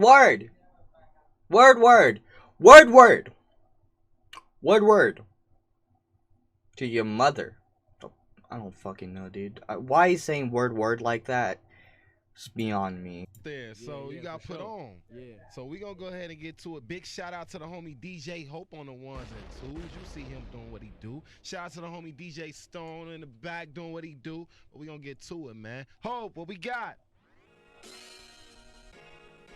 Okay. Ruskii, look, all the way from Hamilton, you know what I'm saying? Wait, I think I know that guy in the back. Long live Lil J, you know what I'm saying? RPO, look. I think I know that guy in the back. I think I do. I don't know what's his name, but I think I know that guy in the back. Young Chico. Okay. Ski. Okay. Oh, yeah. Oh, he's warming up. SCR, nigga. Take off, you know what I'm saying? Look. What did you say? I know niggas ain't my bro. Before I had it, it was lots of envy. And I mean this shit with all my heart, and only God can hear me. I done did some shit in my little past, just hope that God forgive me. These niggas act like I'm they homie, but be quick to diss me. Like Casey Rue, he ain't on shit, he don't be with his clip. He just be crunching, selling zips, he don't be talking shit. His shooter in the back is kind of looming over him like a shadow right now. And it's very awkward. Like, is he like the fucking Ansem Heartless from fucking Kingdom Hearts? Like, what the fuck is that? Shit. But he really came up in life, he do be stacking chips. He used to rock his cousin's clothes, now he got all the fits. I don't know what these niggas look at, I'm the one they shoot at. They want a whole bunch from me, but for me they wouldn't do that. They got the nerve to question me on, bro, why would I do that? My loyalty remained the same, and some just couldn't see that. So I just stayed on, get this paper, I know how to do that. A year ago I signed a deal, I know that I can't look back. A right move or a wrong move, don't know, I just can't prove that. Man, niggas change, your family changes, money here to do that. I I lost my heart, at least I had. My daughter wouldn't move back. My baby mama, we fell Wait, he has a daughter? This is news for me. How are you providing, dude? Just doing this music? Job wouldn't hurt. Just saying. out, so miss the times a good bad, but I don't cry not all the time. I got a busy schedule. I'm on the grind trying to maintain. I gotta change the weather. I told my niggas fuck this system, keep your shit together. Yeah, fell off with this rap, now I'm back in better. Just met a model in the A, rockin' patent leather. When she put up, she asked, business up the pleasure. My city loaded up with chops, loaded up with ops. Let a nigga touch my brother, whole squad gon' drop. This guy's finally getting out of the way. I've not been paying attention to Casey at this point. I'm wondering what the fuck this guy in the back is doing. Niggas out here acting, yeah, little Danny Glover. I'm just trying to get a bag, give it to my mother. All I know is Looney Gang, I don't know no other. Oh my god. Let's go back a second. Hopefully you hear this. All I know is Looney Gang, I don't know no other. Okay, he's been on this Looney Gang shit for a fucking while now. And, I don't know what the fuck it is. You know, he was this little, little gang, that he had back in high school. And then it turned into Clout Gang.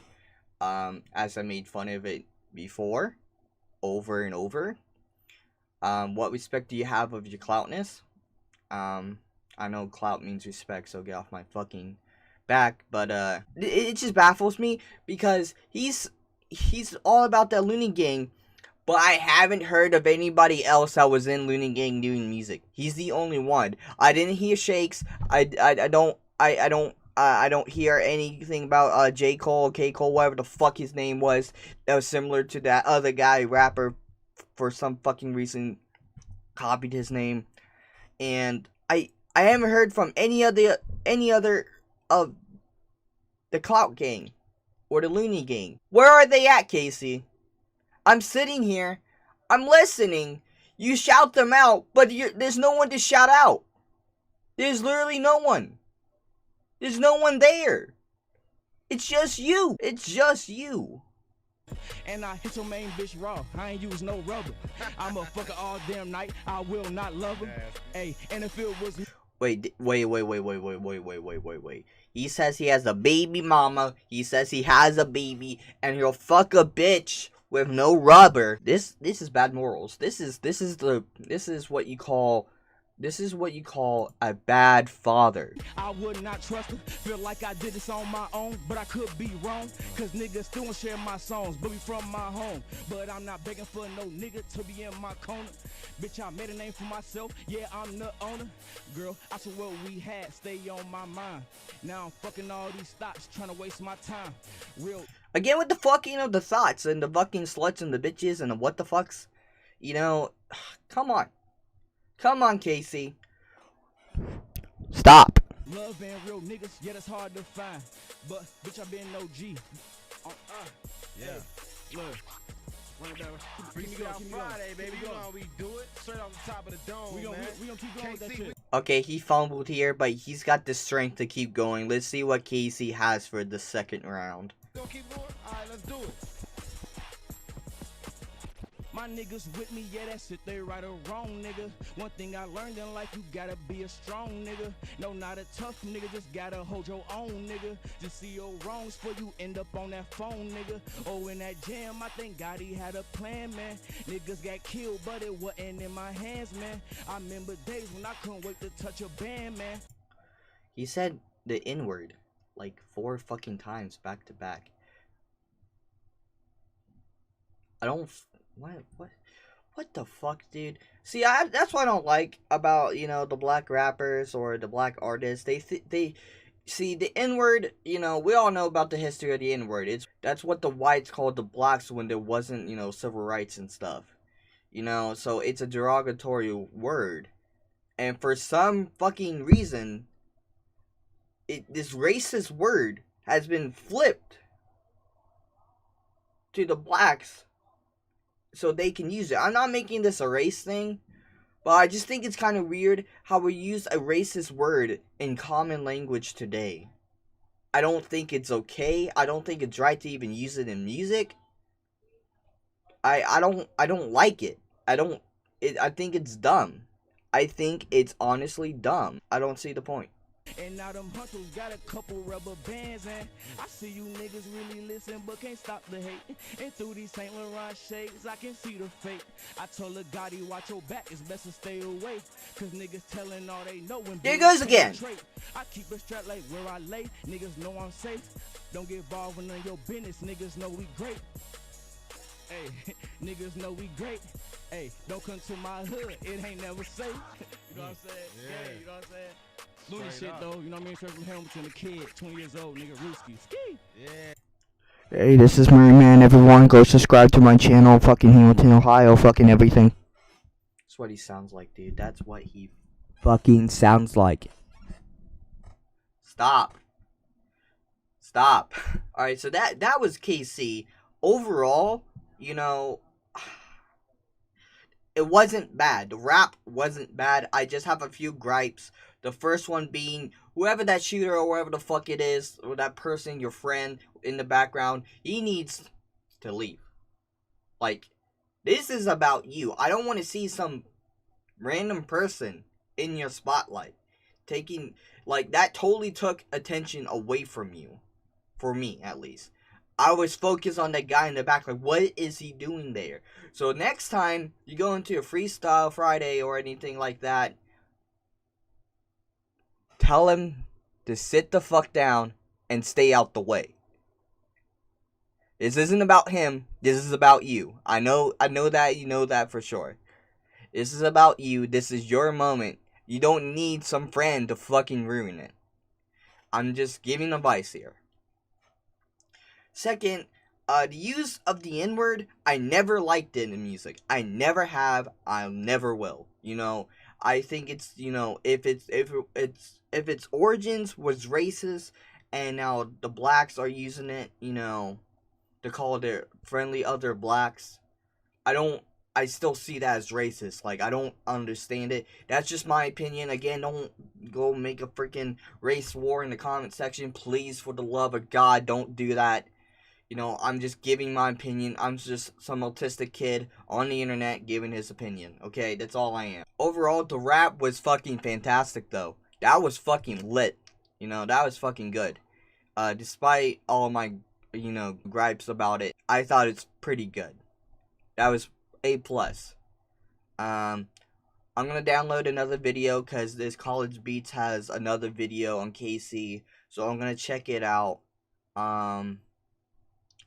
So, let's see what it has. Okay, so we have another KC freestyle rap from College Beats once again. And we're gonna see how this one goes. Let's get right into it. This that really ain't even right this shit. Been up all night, can't sleep. Don't need how I fight this shit. This that really ain't even right this shit. This that really ain't even right this shit. Been up all night, can't sleep. Don't know how I fight this shit. And then yo can't feel my feet. I can't sleep. I just been up smoking weed. Okay, we're gonna stop right there. Okay. The instant you know, turn off is when they get drugs into the rap for me. That's me, you know. Drugs aren't good, kids, and I don't think you should do them. I don't think KC should do them. I don't think anyone should do them. You know, I know weed is basically harmless, but, you know, if I did, you know, songs about, you know, popping, you know, depression pills, to get high or something, you know, that'd be wrong too, so, it's just a major turnoff for me. This that really ain't even right this shit. Been up all night, can't sleep. Don't know how I fight this shit. And then yo can't feel my feet. I can't sleep. I just been up smoking weed. I just been up popping bottles. I think it's doing something to me. I think it's doing something. Alright, whoever put that in the beat, fucking stop. Whoever put that in the beat, that was cancerous. Like, I couldn't understand what KC was saying. That was god awful. That was god awful. What the fuck was that? Trying to heal the pain, but I think it's doing something to me. Still in my brain, yeah, when they made fun of me. I know them niggas mad at me. Whistle, I'm high as I can be. I know them niggas watching me. Get up and I gotta move. I just been grinding and scratching these ounces. Spinning, I don't even count it. I just make sure that my family grounded. Them little niggas hot and they ready to squeeze. Off of that cheddar, I got some hits like David Ortiz. They shootin' whenever. Yeah, shootin' whenever. Yeah, they shootin' whenever. I got some hits like David Ortiz. They shootin' Casey, I know those headphones are probably loud, but how do they, you know, that's like if I wore Beats right now. It's like if I did this. You know, it's kind of weird. I just think it looks stupid. That's basically what I wanted to say. whenever. Look, every time it was all words of encouragement, all in them letters. Whenever this life shit gave me a challenge, you know I buried it. And you not guaranteed another day in life, you gotta cherish it. Hey, hey, I can't understand him. hey, hey. Alright, there we go. I know what I'm saying? Did he just gave up? Is that what happened? Did he just give up? I would too. That beat was like a romantic, you know, sex beat. That's not something to freestyle on. I don't know the time I have for you, Marines and Spartans. So today we looked at another video about Casey, about another 2 videos. And yes, I know, what the fuck, Marine. I said it's gonna be about games. We're going to get there eventually. It's just I'm working on something, like an idea, really. I just gotta iron out how it would go down. It may be a Black Ops 3 versus a Black Ops 4 video. Zombies. So it might be that. It might be you know, something completely different. So I'll see you, Marines and Spartans, on the next mission.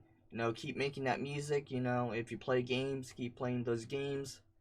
Kingdom Hearts 3 is coming up soon, and you bet your ass I'll be streaming that. So keep a lookout on my channel.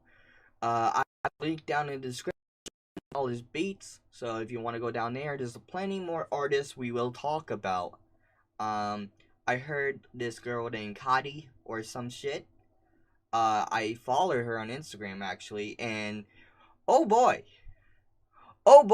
she showed her friend's tits on her Instagram, and the next What the Fuck Marine is gonna be great if it's not the Black Ops 3, Black Ops 4 shit. So I'll see you, Marines and Spartans, on the next mission. Marineman out. Bye-bye. Welcome back to another What the Fuck Marine, and it's been a month since I did one, and we're not doing it on music today. If you can guess by the title of this video, we're doing it on social cues. Yay, fucking array. A little fun fact, I have great difficulty with social cues and understanding people even when they blatantly say what they mean. I don't know. I guess it's just with the autism and Asperger's I have.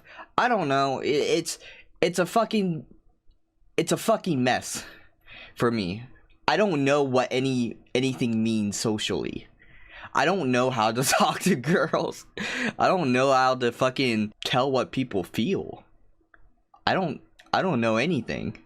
So, to educate myself today, we're gonna watch a how-to video on how to read social cues. Let's get right into it. How to read social cues. Pay close attention to nonverbal communication. Learning how to interpret gestures is critical to understanding the meanings behind human interactions. You will need face-to-face interaction. You're never going to always have there's cell phones now. This is an updated video. This is obviously made. When was this made? Oh, it was made in it was made in 2010. It looked, you know, I gotta assume that since everything's in 720, it doesn't mean it's made in the modern decade. Well, I guess this is made in the modern decade, but whatever. I guess it doesn't really matter, does it? Away from you at which a person is standing. The closer someone stands to you, the more comfortable they feel with you. Step 2. Read body signals. Notice hand gestures. Nobody on Earth fucking moves their hands like that. Nobody. And movement.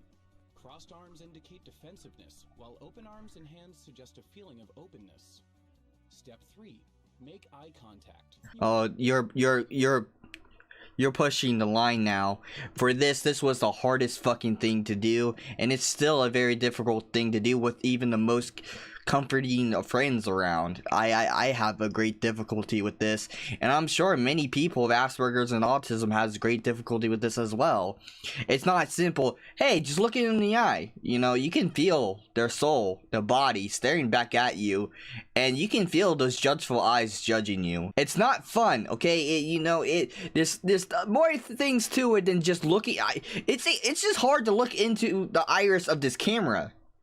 Not only because there's a fucking light right next to it, but like I feel like I'm looking at it's fucking creepy, dude. Okay, I'm gonna move on here. Conversely, maintaining prolonged eye contact can mean that someone is attracted to you. Whoa. No, that does not. You can never be so wrong about a statement. That could be just pure generosity. You could be really engaged in the conversation and really be paying attention to him and look him directly in the eye. But no, in all the women that have looked at me in the eye in a prolonged status, none of them were ever romantically attractive to me. None of them. I don't know what you expect me to think out of this minute and 46-second video. Am I supposed to like have this like ultimate, confidence boost?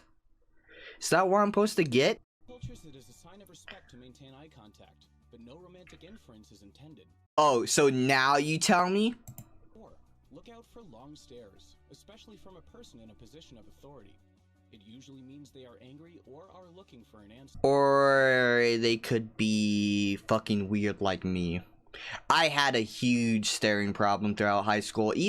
Probably even throughout my entire school career, I had this huge staring problem. If I found you attractive, my eyes were not going to like divert from your attention. I was looking at you constantly if I had, the hots for you. And it's probably why I didn't get a girlfriend. Possibly the main reason. Don't ignore vocal inflection. Catching the tone in someone's voice is important to detect sarcasm as well as humor. Keep in mind that electronic communication erases such signals, so most emails and text messages are taken literally. I don't know why that is so hard for people to understand. My friends sometimes joke around in text message, and how am I supposed to know when it's just words on a fucking screen? It has no euphemism or I don't know what to call it. It has no attitude behind it. It's just words on the screen. Messages are taken literally. Why is that so hard to understand for people? Especially for people like me that has autism and Asperger's. I don't fucking understand what you're saying is a joke. Unless you put lol or lamau. I don't understand that's a joke. Step 6.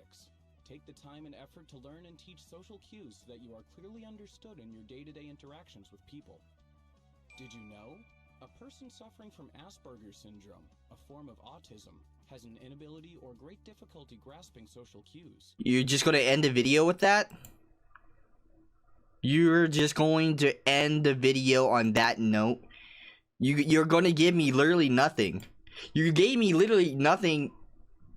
I thought that was the whole point of the video, so people with Asperger's and autism could, understand that this video is to help them. But you mentioning it as a footnote at the end of the video is like a slap to the face. You just dick slapped an autistic person as making them a footnote mention in a video. Wow. Okay, so let's move on to the next video. So next on the list of my mental obscurities that I have is obsession, and holy crap, when I mentioned I had a staring problem, that staring problem was backed up with intense obsession, and it still kind of lingers today. It's a scary fucking thing, no fucking lie. It's probably one of the hardest things I have to deal with my day-to-day life, trying to avoid my temptations to succumb to my obsessions. And I got the help that I need, but it doesn't erase the fact that I have, you know, obsessive behavior or addictive behavior in other sense. So today, for part 2 of this video, we're going to look how to stop obsessing over someone explained. And the psychology video, and Mr. Brian Von Pelt is gonna walk us through this ordeal of how to overcome obsession with someone. So let's get right into it. That special someone out of your head. It could be an ex, it could be your former lover, it could be your crush, it could be someone you used to date, someone you didn't used to date. For whatever reason, they are stuck in your head. Like an annoying song, it keeps playing the chorus over and over again in your mind, repeatedly. You just want to get rid of it. You just want to move on and think about something different. That is not always the case with most obsessions. Most people don't find it a problem, and then it gets out of hand, and then it gets dangerous. I don't think it's as easy as this guy's going to make it. My sessions last for years, and they were with real people that I really affected with my behavior. It got dangerous at some points for me. I don't think for them. I never tended to overstep their boundaries to the point where I would, you know, follow them or anything. I pretty much kept it to like talking to them on social media, or at least I try contacting them on social media, probably repetitively too many times, to be honest, but never in the sense that I would physically find a location and do the creepy shit. So to your social skills explained, I'm going to break down the 3 most important steps to stop obsessing over someone you know. Let's break it down. Now before we get into those 3 steps, I want to quickly explain how your brain works. See, in order to have a thought that you habitually think over and over again, there must be at least one stimulus that is triggering that response in you. In other words, there has to be something outside of you that you can see or that you can hear that's reinforcing that same habitual thought pattern. And the more that stimulus shows up in your life, the more that thought pattern gets reinforced. And if you're having that stimulus show up over and over and over again, you're going to be obsessing over that thing over and over again, or in this case, over that person over and over again. I'm really wondering where the fuck this video was when I was in school, because fucking school was my stimulus. I could not fucking get over the fact of going to school and knowing at some point of the day I would see this person. And since I was obsessed, I would want to see this person. The way we're going to break this process is by affecting your relationship to the stimulus, replacing it with something different, and then conditioning that in so that your thought patterns shift. By the time you're done going through these next 3 steps, you're going to do just that, and as a bonus, you're going to stop obsessing over that person. Step 1, delete access. I like how this guy has a whole chalkboard. I think he's an actual teacher. Maybe he just has a chalkboard. Where was people like this?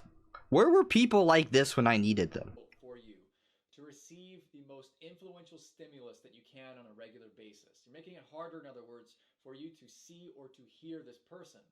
And the most powerful place to start is with your social media. Specifically by deleting any social media apps you have on your phone. Facebook, Twitter, Snapchat, LinkedIn. Cause you are going to freaking LinkedIn stalk someone. What?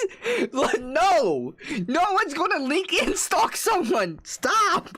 Do this. Well, first of all, I'm not suggesting for you to delete your entire presence on social media. That's not at all what I'm saying. I'm not saying to delete your profiles.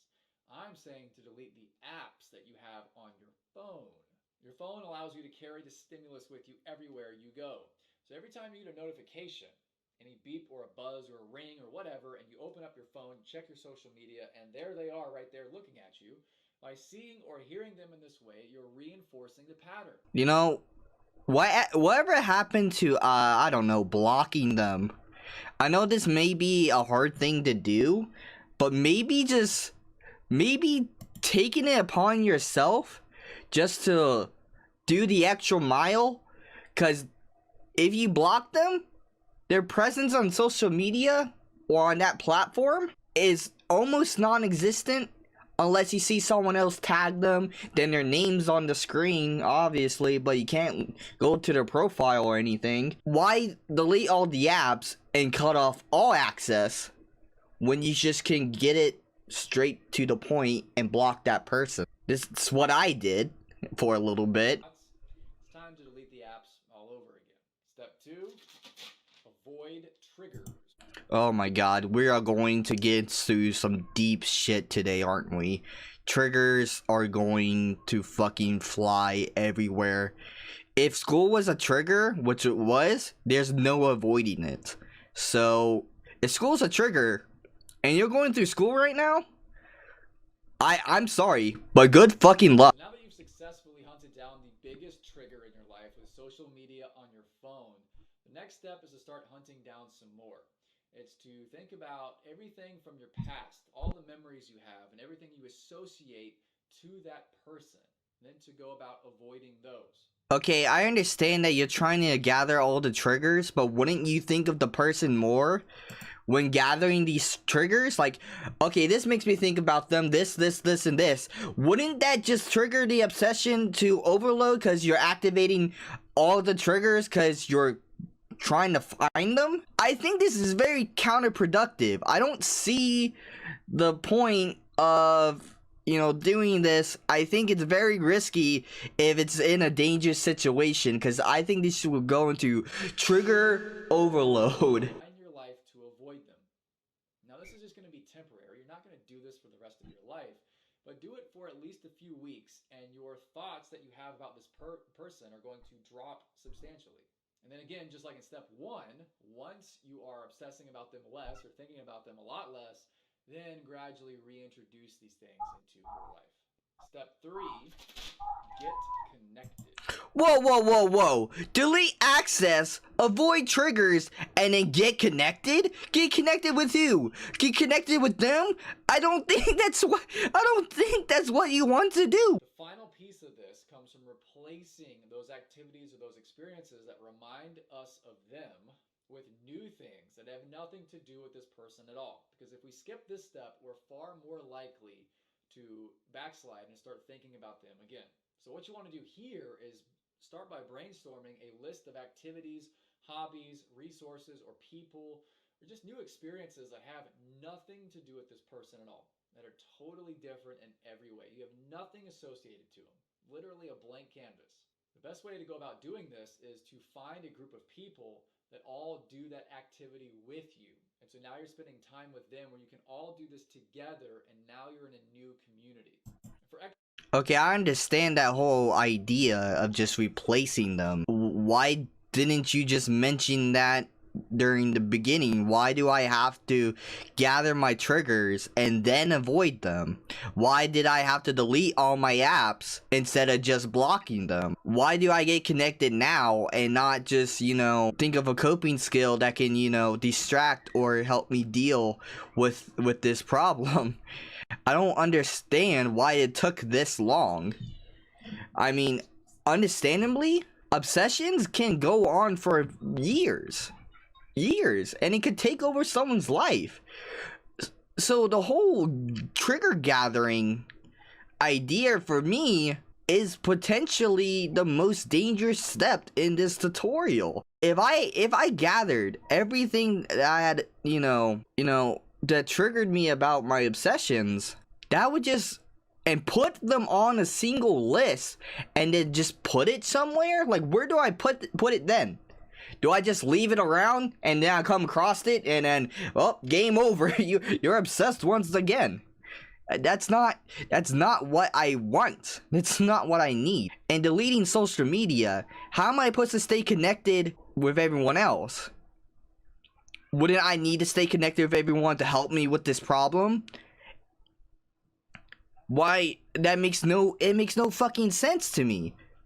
Like, I understand delete access and then get back connected, and then go back doing what you were doing without that obsession.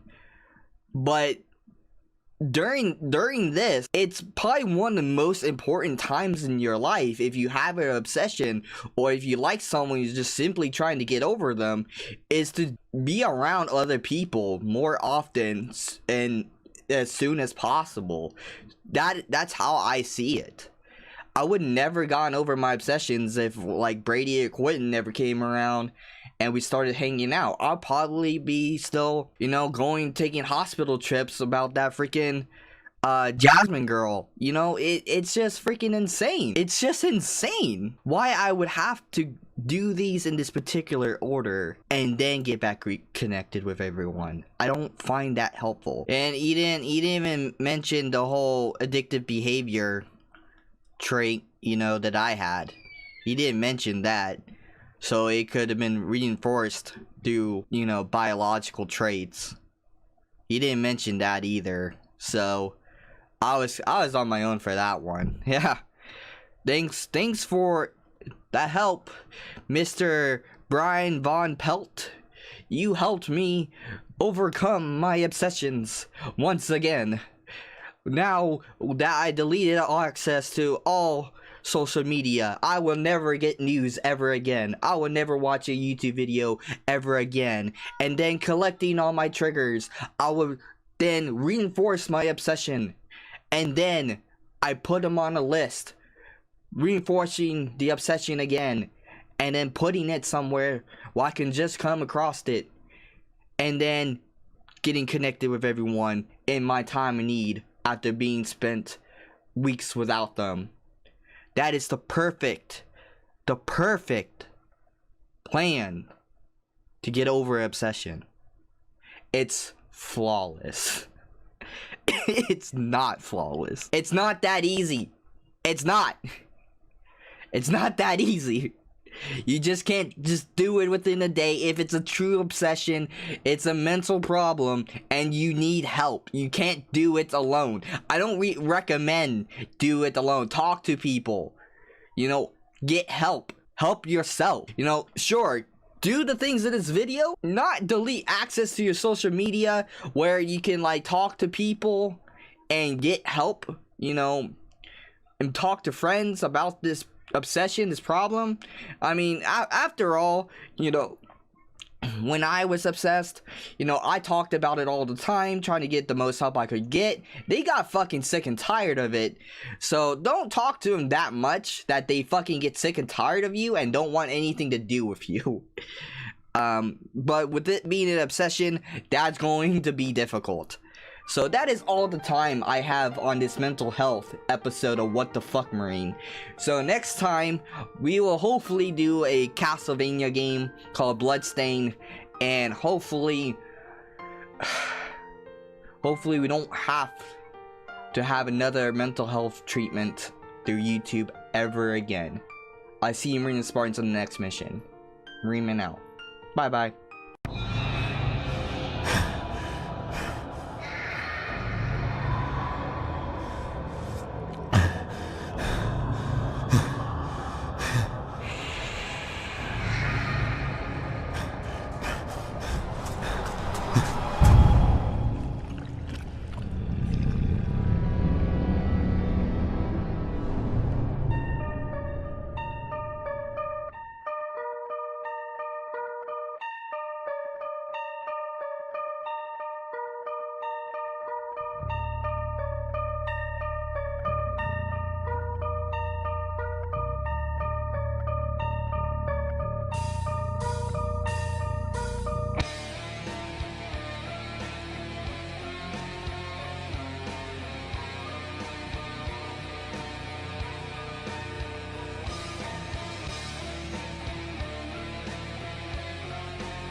Call of Duty Zombies, the cult phenomenon that has overtaken the gaming community.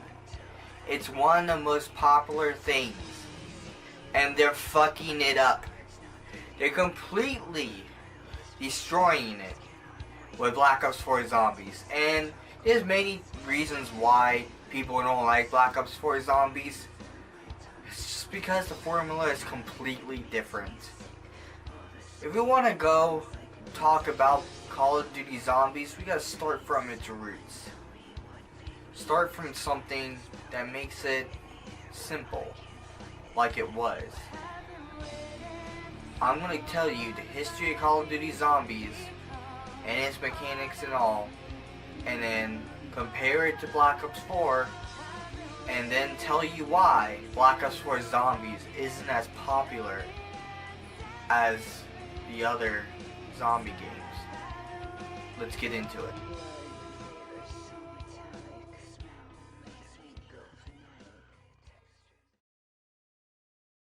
It's 2008 and you just beaten the World at War campaign. You stayed after the credits and you see this.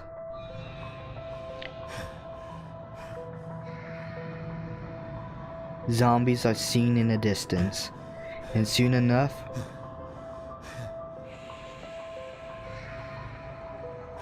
one comes running right at you. The screen goes black and then reads, Nazi zombies. If you were a kid when you discovered this, needless to say, you were traumatized. World at War was a dark and dingy game, and Zombies made it even more so. No one could predict the traction this experimental game mode would have. What started out as a zombie survival mode soon became something bigger, but before we get into it, we must start with Nocta de Totem. There's a 4-room map based on a level from World at War. All you had was buyable weapons on the wall and the mystery box, which held a ray gun, one of gaming's legendary weapons. Somehow this simple holdout mode became Call of Duty's main modes to have. By the second map, you got perks you could use. There was Quick Revive, Double Tap to speed up your fire rate, Speed Cola to speed up your reloading, and Juggernaut to double your health. This perk system would be the structure of building the player up to survive on this map. The next map, Shinonuma, made the perk machine spawn at random locations and added boss-like rounds such as Hellhounds, adding some difficulty to the game. And on the Reese, there was a Pack-and-Punch to upgrade your weapons, but before you can do this, you must turn on the power, which is your primary objective to most zombie maps, other than surviving, of course. Without the power, you can't get your perks or upgrade. Eventually they added Easter egg quest lines that gave you achievements once they were completed. Black Ops 1 continued the legacy of Zombies with this, and things like the Pack-a-Punch required different things to do to actually get Pack-a-Punch. They added new perks like Stamina Up and Mule Kick, and by Black Ops 2 they added a bank system which now has been abandoned.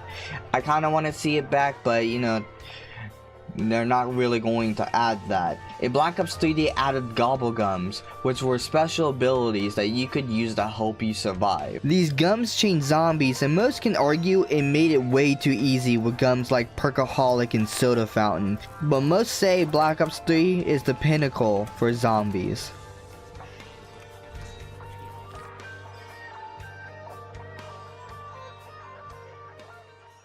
And then, this. This game has caused so many problems for so many people, and I think it's about time we get straight into it. So without further ado, I'll finally show you my critique part of Black Ops 4 Zombies. So you can see in this game, you can create a class, so let's go into it. And what the fuck is all this shit? Elixirs, perks, weapons, what? What's going on here? What's a talisman? This isn't what Zombies is about. Okay, I guess we give it a chance. Let's go into the perks. Alright, there's a wide arrangement of perks here. You got your Deadshot Daiquiri, you got your Stamina Up and Quick Revive. But where's Double Tap? Where's Speed Cola? Where's Jug? Well, that's a great start. 3 of the 4 main perks don't exist in the perk system. And you know where they are? They're still in the game's meta. Kinda! As you see here in the modifier for our 4th perk, whatever it is, it says frost explosions, blah blah blah, and this changes for every perk you have in your 4th slot. But it has one thing in common for every perk. Weapon reload speed is increased. Now, I understand that it's increased, but when you play the game, it's only at like a 30% increase when it used to be like a 55% increase. So, I guess it's speed cola, kinda. Okay, look at this HUD, there's so much shit! Anyway, we see our perks and elixirs. Elixirs are garbage in this game. Most of them are just the gums, but they've been nerfed to hell and back. I've been playing on this map classified for a while now. It's a simple zombies map, turn on the power and survive. Classic.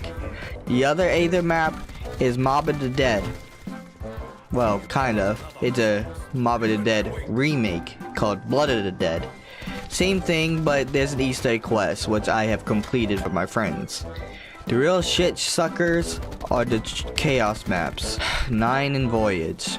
Starting with Voyage, the power has been replaced with an artifact that you touch. It doesn't turn on the perks, those are already on. It opens a few doors, that's it. And 9 is barely worth mentioning. All it has is gladiators out the fucking wazoo. There's fucking millions of them. I'm not even gonna show you that map because I fucking hate it with a burning fucking passion. I hate it. I hate it a lot. And there's these catalyst zombies, there's these fucking, you know, vampires on the fucking DLC map. There's so much fucking shit. It's not, you know, possible for the casual player to play unless they go into custom games and change the settings. Which I've done to for the sake of this video, just to capture some footage. But other than that, that's basically it. There are shitty elixirs, there are shitty maps, there are shitty fucking zombie experiences. I mean, yes, it's still a good game. It's still a good zombies game, but it's not anything to the pinnacle of what the other zombies games had. There's the story for the chaos maps is not compelling. You have new characters, so character development is not that good. You only have 2 maps that those characters are in. You have the 2 Aether maps, one has Ultimus and the other has Primus, and most people want to see Primus story, so, and they're only in 1 map. Basically, long story short, Black Ops 4 just wasn't that good. It wasn't that fucking good to talk about. It's not even going deeper into mentioning anything. That's it. I said it all in a fast 10 minutes of this video. I basically laid out the core of zombies, and Black Ops 4 doesn't seem to have that. It doesn't have the freedom of going around collecting all your perks. With the Gobblegums in Black Ops 3, they messed it up. They gave us overpowered abilities and then took them away in the next game, and now no one wants to fucking play the game. What were they thinking? They ruined it. They completely ruined it. All I want to do is have overpowered abilities again. But I know that's not what should be, because there wasn't any abilities in the first 3 installments of the zombies. That's it. That's all I have. That's all I have. I'm done. I'm done.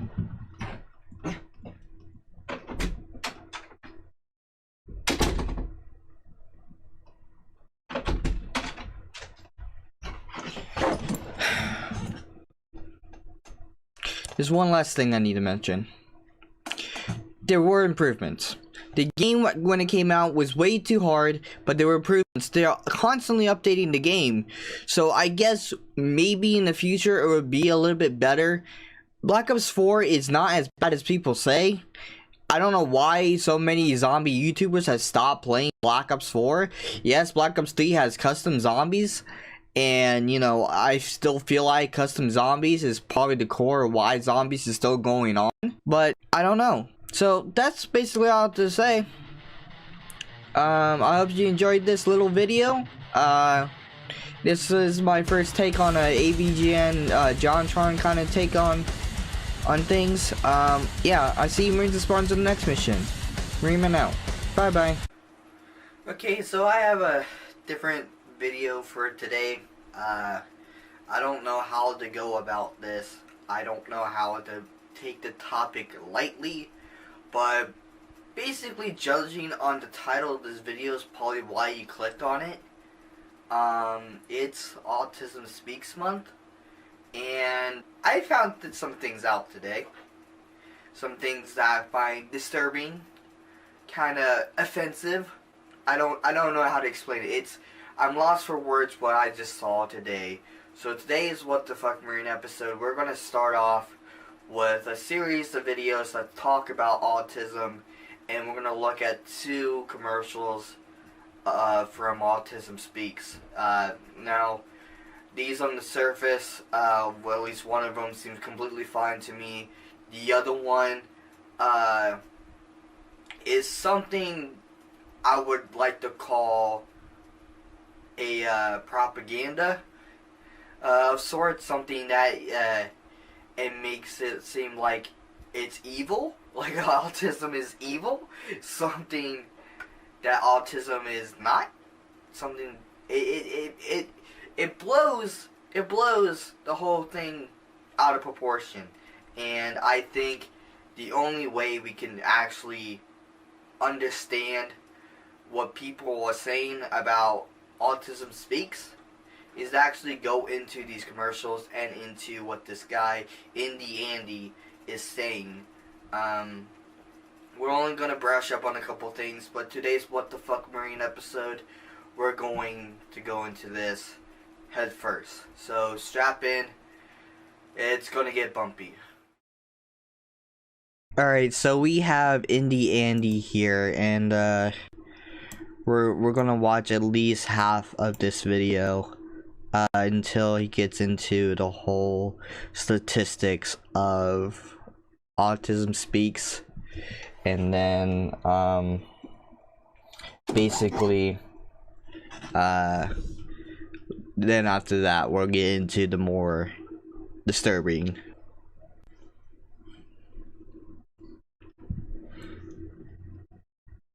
So, as many of you will know, I'm on the autistic spectrum.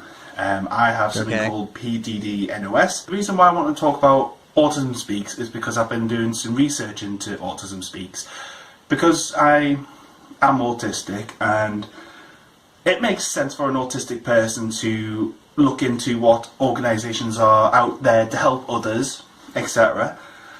And when I've been looking into Autism Speaks, both sides, so the good and the bad, it's mainly been bad, unfortunately. Autism Speaks gives this impression that autism conditions and autism in general is like a disease and something that needs to be eradicated from our society. I personally think it's a very negative view, thinking that autism is something that can be cured or should be cured. But to say that autism's kind of like a cancer, that it really affects families in a negative way, is not a very good portrayal of what autism can do. Well, that's debatable. There's a lot of gray area that has with autism. It's a really touchy subject. I don't know why I'm doing this video right now. I really firmly believe that we're going to get into some deep shit. But when I first saw these 3 videos just a couple minutes ago, I didn't think anything was bad about Autism Speaks until I saw one video. We're going to continue this one though. Yes, there are families out there who struggle with children who have autism. That is completely understandable. The fact that Autism Speaks is given this very demonic kind of portrayal of what autism is, and the fact that they're kind of preying on people's anxieties about autism, I think, is very wrong. Unfortunately, as of this moment in time, autism is not a curable condition.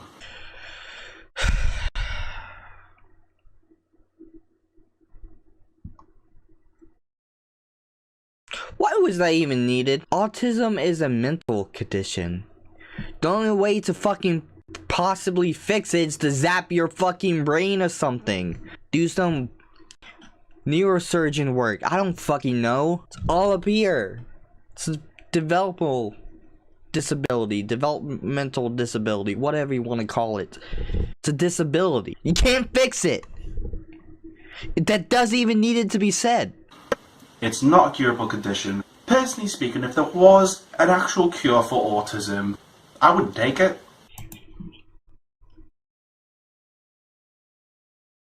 Okay. So you wouldn't want to be cured from this thing? I would. I mean, autism has affected me negatively, and if I could get rid of it, I could. Help me out. It would help me out in high school. Yeah, with that whole lesbian girl situation that we don't mention on this channel, even though I have on almost every single episode of this fucking series. Fuck you. Also, when I've been looking into Autism Speaks as well, figures from 2014, I believe, basically from their statistics and funding that they've put into projects, only 4% actually went to families helping them with children with autism and other autistic conditions. Okay, so he throws up some fancy smancy subtitles with percentages up here. I calculated these, and these only go up to 96%. The other 4% is the money that they donate to families. And he basically goes on to say a couple things about Autism Speaks afterwards after this. Even though this company's trying to raise awareness of autism and try to help, if you're only putting 4% of your earnings from various sources, that personally really confuses me. The other thing I wanted to talk about with Autism Speaks is the fact that they have put out commercials to raise awareness of their company, which is all well and good. That's how companies grow and build and stuff. That's absolutely fine. But there's this one commercial that everyone talks about, and I watched it for the first time last night, and I found it to be really bloody offensive. I will leave the commercial down below. You can watch it and find your own view. For me, it was quite offensive.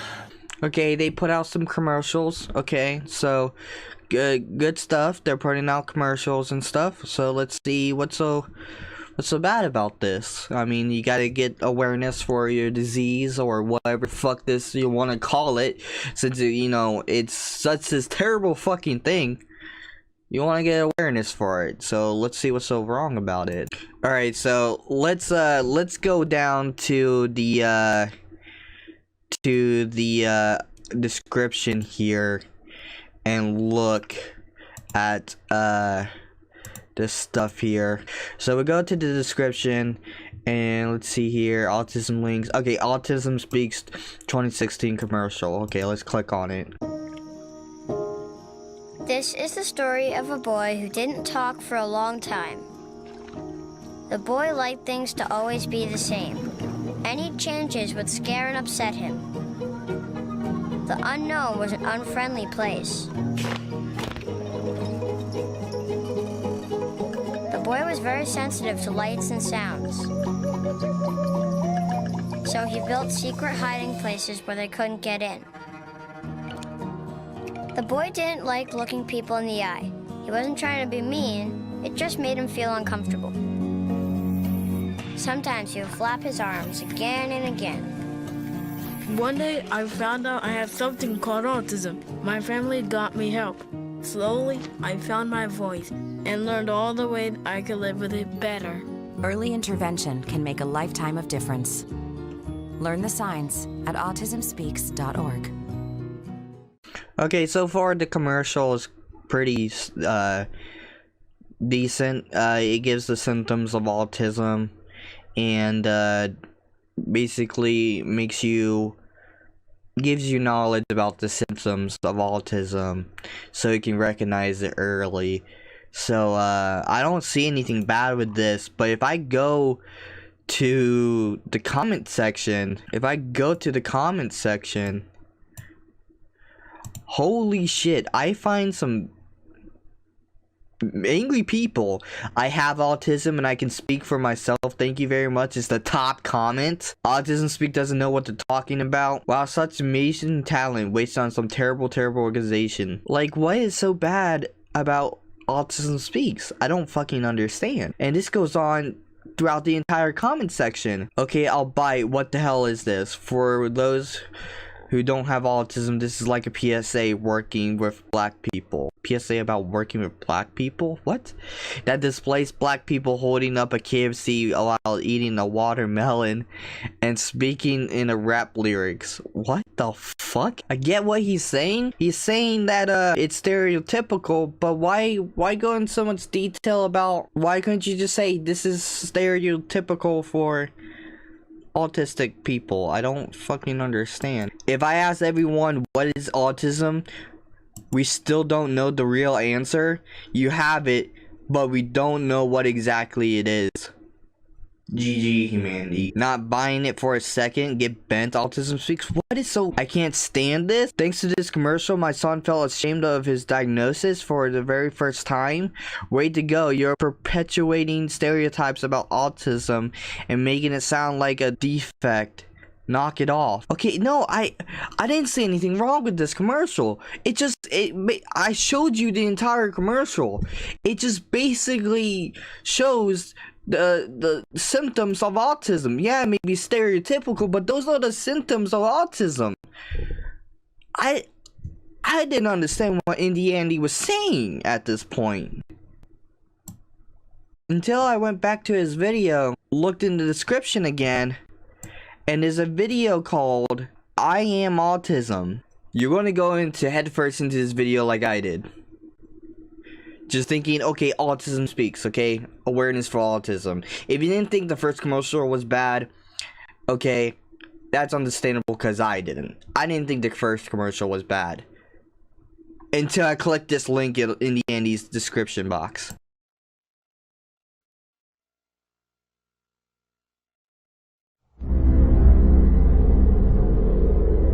I am autism. I'm visible in your children, but if I can help it, I am invisible to you until it's too late. Okay, what the fuck is this? Why is it so dark and demeaning? I don't understand. I know where you live, and guess what?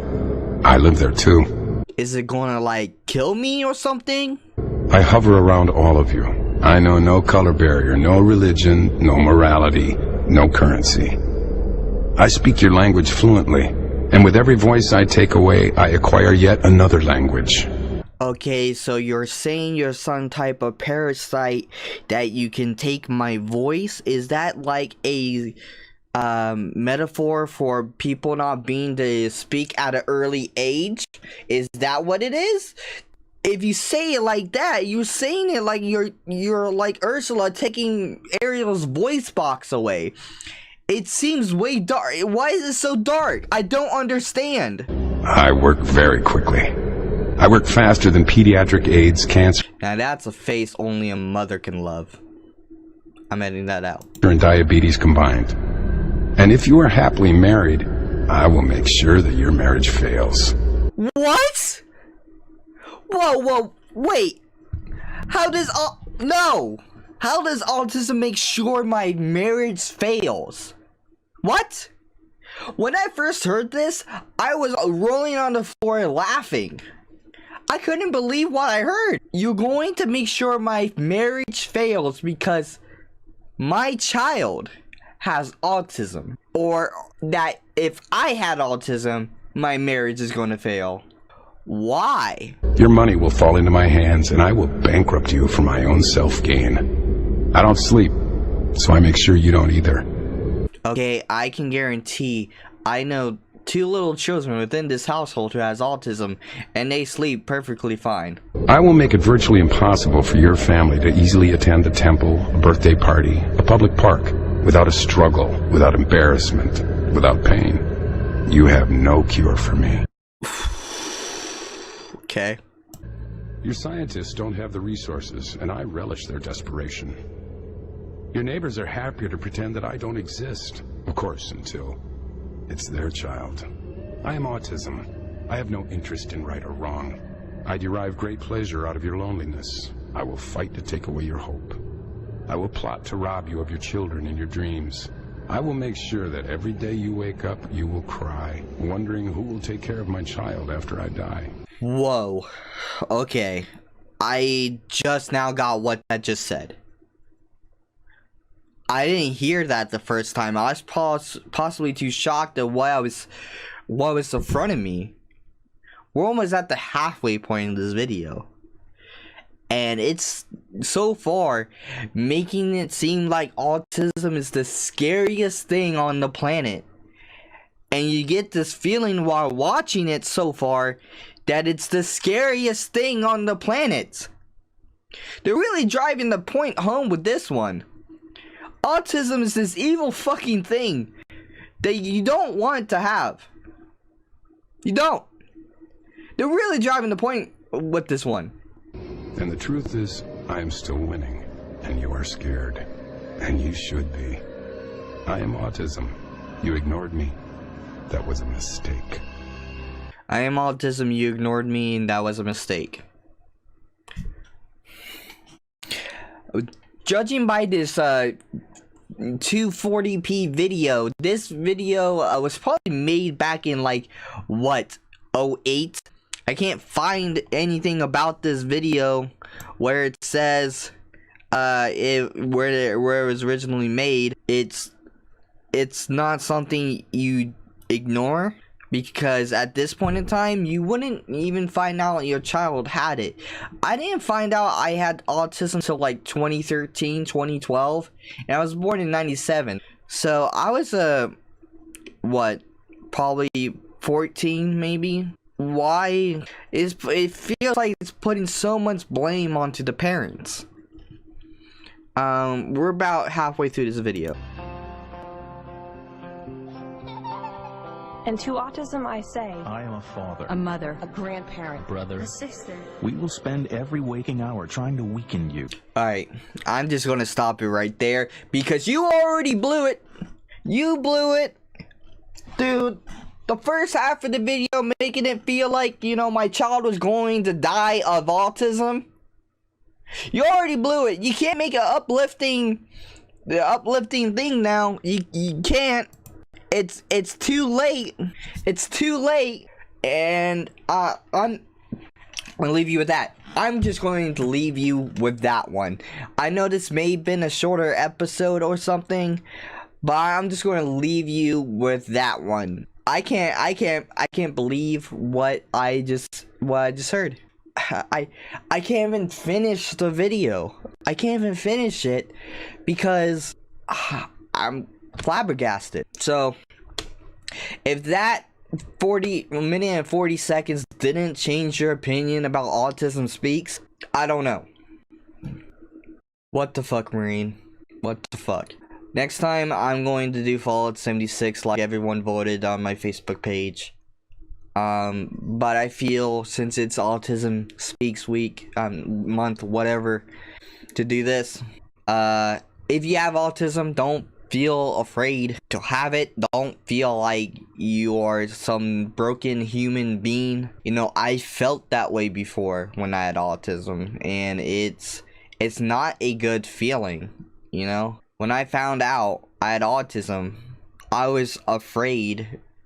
And at first, I didn't understand what it meant. You know, I was like, oh, I have autism. That's cool. I don't know what it means. And then, high school happened. and I didn't see the effects of my behavioral learning disability till it was far too late, and thanks to my lack of understanding of behavior skills, I suffered. I got kicked out of school. I do agree, people demonize autism and people with autism, even if they don't mean to. Let's say, for example, I had repetitive behavior. Everything had to be the same, just like in the commercial stated, the first commercial stated, when something changed, I got out of my comfort zone and I was upset. So, like, I built a routine around a person. Now that's we're getting into some touchy stuff, but I got into repetitive behavior and it was formed around a person, and once things changed about me and that person and things changed about the whole routine, my life was destroyed for a good while. I didn't know how to cope. I didn't know how to react. All I tried to do for all the senior years to get that routine back, to get that one happiness back. Now, it could have been obsession, it could be, you know, autism with the repetitive behavior, it could have been anything, could be a number of things. But when I lost my repetition, my safety net, that destroyed me. And I do believe the school system saw me as a problem because of the disabilities I had, that I would act upon these repetitive behaviors and such as, you know, making sure I'm around this person, or again, it could have been inception, but I really believe autism had a point to it. You know, my day had to be the exact same every day. I had to leave at the same time in the morning. I had to leave classes early because, you know, my autism Asperger's at the same time, just so I can wait outside the freaking reading class senior year for like 5 minutes before the bell ring for the next period. It's a mess. But I'm gonna try to end this here, okay? Bottom line, I have a different opinion about Autism Speaks just by the first minute and 43 seconds of that video alone. I don't know how I am supposed to react. Especially me having autism and making me seem like I have a terminal illness, that I'm going to die. It's going to be the end of the fucking world. I see you in Spartans in the next mission. Marineman out. Bye-bye. Okay, so today's What the Fuck Marine is going to be a little different. A couple days ago, probably a week, I subscribed to this guy named 8 Thoughts. He's a pretty good YouTuber. He talks about Call of Duty and many other topics. And a day or two ago, he uploaded a video about Boogie2988. If you don't know Boogie, he's a famous YouTuber. He's more heavy set. He has mental problems, you know, just like me. And he tweeted out something that 8 Thoughts didn't agree with. When I saw this video, I recommended, I decided to watch it because I like Boogie. I like 8 Thoughts, you know.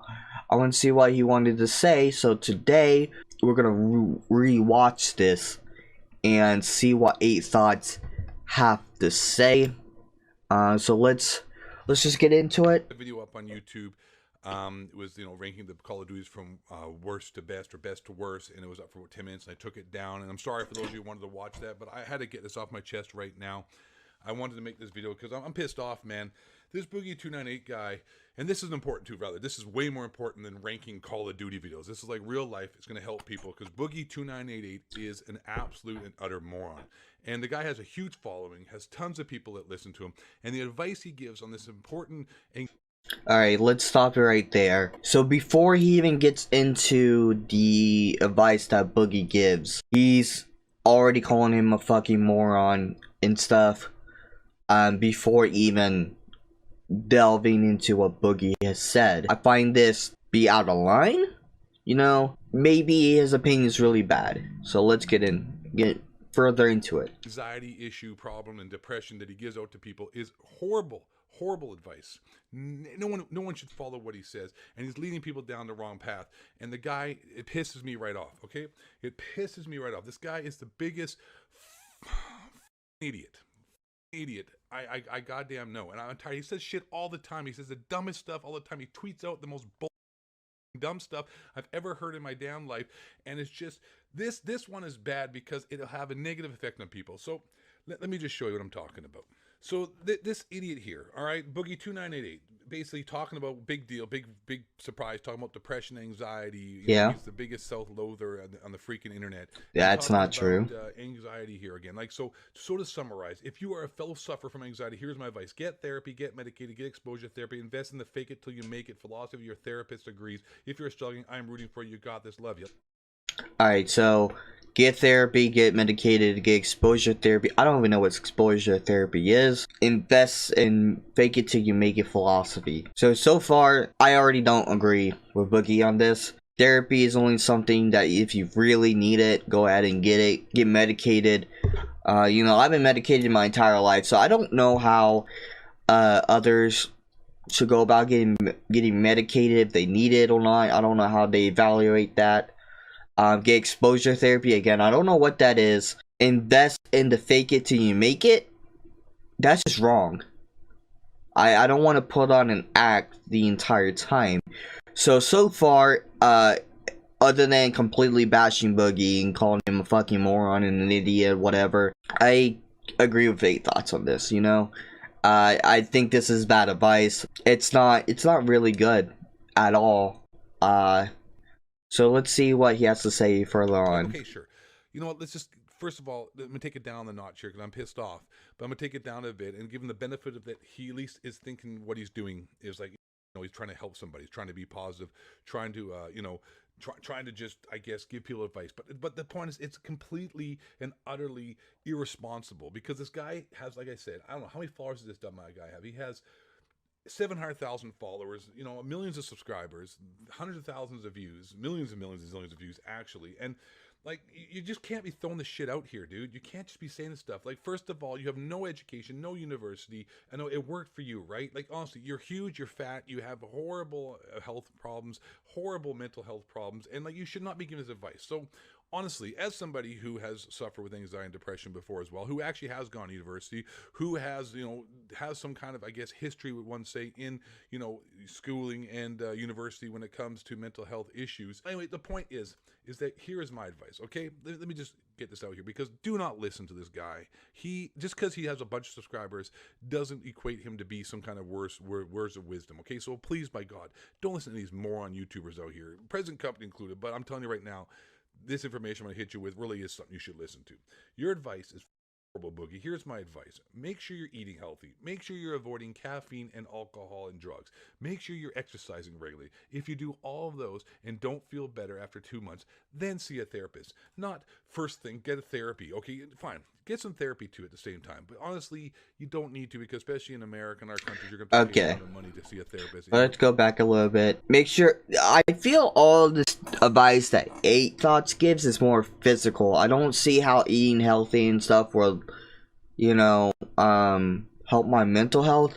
But again, like he said, he's been to university and he's actually been learning about this mental health stuff, supposedly. I don't know how true this is, but I'm going to take his word on it. So if doing these things really help your mental health, then do them, I guess. I really don't see, I don't see anything like backing that stuff up.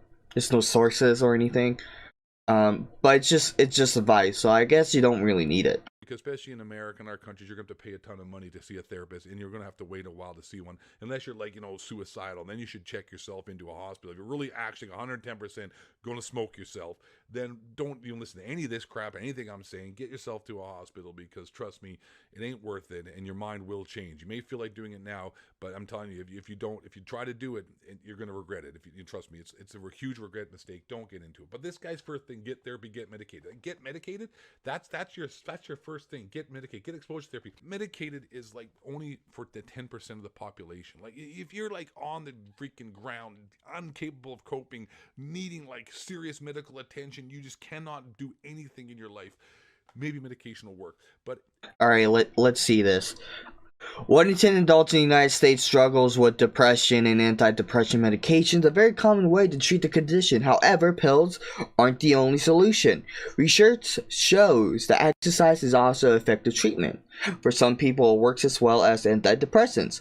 Although exercise isn't enough for someone with severe depression, says Dr. Michael Craig Miller, assistant professor, psychiatric at Harvard Medical Schools. Okay, so, you know, he has a source here, so maybe this whole exercise stuff works for him. Most people don't exercise. Like for Boogie, I'm pretty sure he tries to exercise every once in a while, but again, it just doesn't work for him for how heavy set he is, you know.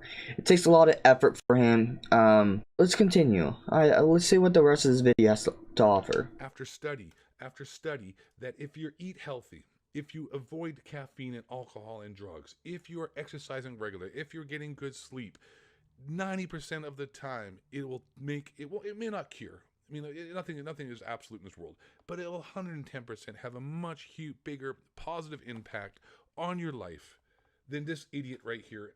Go therapy. Okay, therapy, cool. I mean, like, some people, you know, aren't capable of figuring themselves out and need help from an actual licensed therapist, psychiatrist, counselor, doctor, something, right? Even talking to a friend about your problems and stuff can make you feel unloading that on somebody. So therapy, out of this whole list, I'm gonna give that a pass, but it's not necessarily really necessary. But get medicated. Like, this is this guy working for the pharmaceutical company? That's your advice? Just start taking drugs, because I'm sorry, Boogie, you know what? You're a fat, really big fat guy, and you obviously have mental health problems. But at the same time, if you're super fat, you're never going to feel good. If you're obese, and like I said, you had the surgery done and whatnot, because, you know, you're incapable of losing the weight on your own because of whatever issues you let yourself go to the point where it's like, you know, beyond the hope of return, and so the brink of return.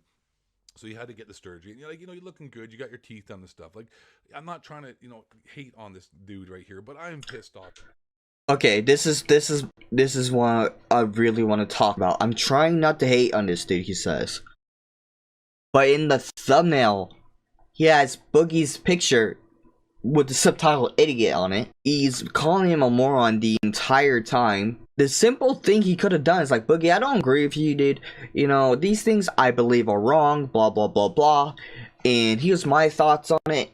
But the entire time, he's bashing him. If you really believe that you're not wanting to, you know, say you're putting hate on this guy, why are you literally putting hate on this guy, putting all this negative vocabulary on him? Like, I don't understand what you're trying to convey, even though you're doing the exact opposite what you're trying to say, that you're not putting hate on him.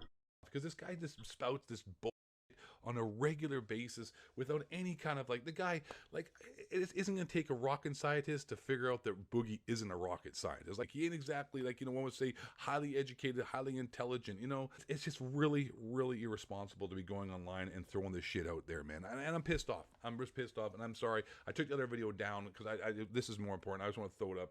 And I wanted to make sure that people saw this because, dude, honestly, listen to me. I'm telling you right now, 90% of people suffering from anxiety and depression stuff aren't and do not need drugs, antipsychotic medication. They don't need huge mind-altering drugs. You don't need to be on freaking benzos. You don't need to be on those kind of drugs. I mean, like, and if you are, it may be for a very, very, very short time to help you get jump-started in order to do these things. But most of us don't need it. And I'm telling you right here and right now, his advice is absolutely horrible. It's like telling a little kid to play the loaded gun. It's dumb. No, saying a kid playing with a loaded gun has the potential of death. Getting medicated and stuff, you know, it may be bad advice. I don't think it's going to lead to death.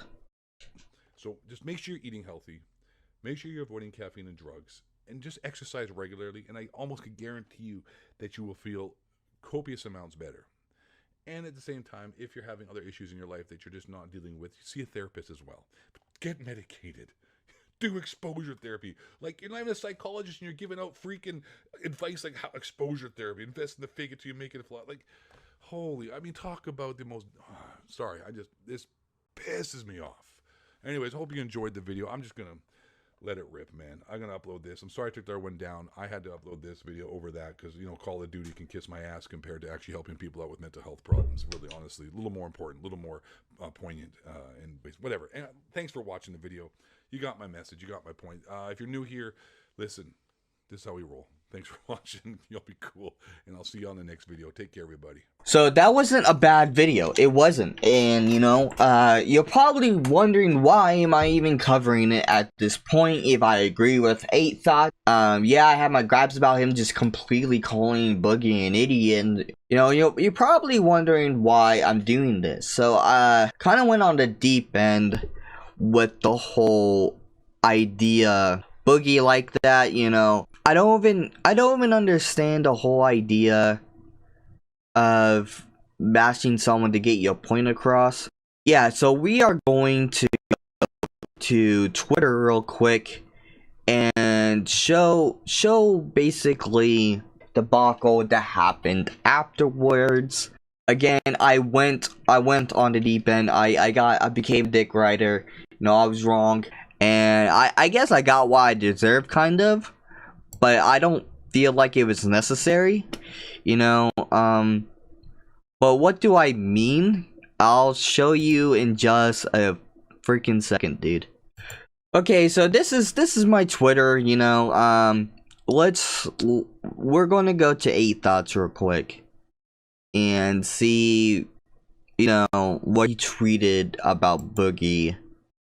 So it all started when he tweeted out, sorry, I took the video down. Something just happened. I must upload it right now. Like he said, he uploaded the every Call of Duty ranked from best to worst. And he said he left it up for 10 minutes. And he took it down. I don't understand why he could have kept it up and then uploaded, you know, the video about Boogie. You know, I don't understand why he took it down. But it's up to him. It's really up to him.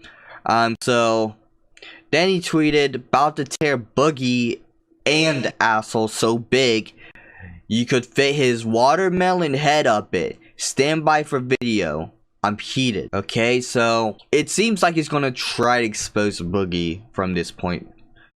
If we scroll up a bit, here you go, important video. I think anyone with mental health problems should watch this, and even if you don't, it's still important to watch. Boogie gives out horrible, dangerous advice for anxiety and depression. So, again, like the thumbnail, it has Boogie's face and it says idiot on it. So, before you even watch the video, it's already bashing him. So let's scroll up a bit. Okay, so we have 2 photos here. We have a comment from Boogie on his video. It says, dude, I love you, but what on this planet is recommended therapy and medication prescribed by your doctor? Bad advice. You're insane if you think that is bad advice. Sincerely. Not really what you said in your tweet, but like I said in the video, your intentions are good. Okay, so let's go to the next one. And Boogie blocks him. I don't see why Boogie blocked him. And then 8 Thoughts said, you love me at the same time, yet you blocked me because I exposed your bullshit. There's not bullshit going on in this entire debacle. It's just bad advice. Dude, you're so full of shit about so much more than this, and one of the fakest manipulating people on this site. Going to be fun getting on you, bud. I needed a new target to expose. I don't understand what's going on here. Okay? Speaking of haters, Keemstar stopped me from being on a baited podcast. I don't know what that is. Listen, Boogie, you are a fucking liar. You're stupid. Fans don't see through your bullshit. You block me, but still lie about what I said in my video. I never said I don't see a doctor. And if you really care about people, you'd be honest, but you play the victim for sympathy and views. So let's see what this is. Nah, he isn't wrong. Diet and exercise does play a role. Don't let it substitute seeing the medical profession. The only problem I have with his advice is saying you don't need to see a doctor. Again, 8 Thoughts didn't say that. I don't see that came from. So scroll up here. Okay, it says, remember to comment by Boogie. I pinned it on my video exposing his stupid device. He was getting destroyed, so he erased it. Dude is a class act dipshit. Okay, I understand, you know. Then he tweeted out the ranking of every Call of Duty from best to worst again. And oh look, who the fuck is this kid? Who the fuck is that? I'm not going to bother acknowledging people anymore. This is the face of the types I'm dealing with. It's embarrassing for me to interact with them. Yikes, dude. And that's basically the end of it. But let's go to my profile where I tweeted out what happened before he put out that tweet. I tweeted this out half an hour ago, and basically I said, sorry Thoughts, you are the scum of the earth. This whole video didn't need to exist. I don't see this as spewing hate. Now this was my mistake. You know, 8 Thoughts is not scum of the earth. He's not. I was just heated at the moment, and you know, granted, 8 Thoughts was heated too, so maybe he didn't really mean the stuff that he said, but he's really backing it up by just keep saying the same shit in his Twitter. I was wrong. I called him scum. I apologize. You know, the whole video didn't need to exist. Not really. I just didn't think the whole bashing thing needed to exist. I see this as spewing hate, only the bashing part. And he's like shaking my head. These people should be denied in internet access. My God, so sad. He doesn't even know me, dude. And then he deleted that tweet and he posted about me again without my ad, I guess, so I don't get any like attention, I guess. The comment section of this tweet is utter cancer. The simple disagreement want to be bashing nobody like me. Truthfully, I'm honored. And then you just got people, followers of 8 Thoughts, just fucking going in on me. Better watch out. The dude's a local rapper with a YouTube channel. Push him too far, he might release a diss track while streaming Kingdom Hearts and speaking about autism. Okay, so he's bashing me because of my autism, bashing me because of my fandom of Kingdom Hearts. He doesn't know me either. Looks like a guy who cried like a baby was seeing the teaser trailer for Star Wars. No, I saw the trailer. It didn't really impress me. Who the fuck is this guy? You know, I said literally nobody getting made fun of. That be me. Get a load of this faggot. You know, that's fucking awesome, dude. Fucking great. Don't lie, you owe this kid's mom child support. Not even close, dude. Kinda sad you're a grown adult and this is your response. Exactly, dude. Boomers didn't teach their kids right, and we lost all sense of religion. And then he just goes on with some bullshit that doesn't make any sense. Looks like he's stuck in 2007. And I said, I wish, take me back to the days when I was in elementary, boy. So basically, I tried to have fun with it as much as I could. That's it, dude. That's basically it. There's nothing more to it. Do I hate 8 Thoughts for like literally making fun of me in front of his like what 2,000 followers or something? No, I don't really care. I don't like being made fun of. It takes me back to like middle and high school, you know. I'm over that shit, you know. Being made fun of is the least of my concerns on the internet, you know. Usually when I've been made fun of on the internet, it becomes a meme, and I'm okay with it. So, it's whatever. It's whatever at this point. I don't really care. I just wanted to give my side of the story. You know, again, I was wrong for calling him scum. I was heated. He was heated. You know, I did the same thing he did. You know, just go off without any evidence or anything, you know. It's my mistake, his mistake. We can move on. You know, I still subscribe to 8 Thoughts. I didn't block him or anything. You know, I still like the dude. But whatever. It's what it is, you know? It's how it is.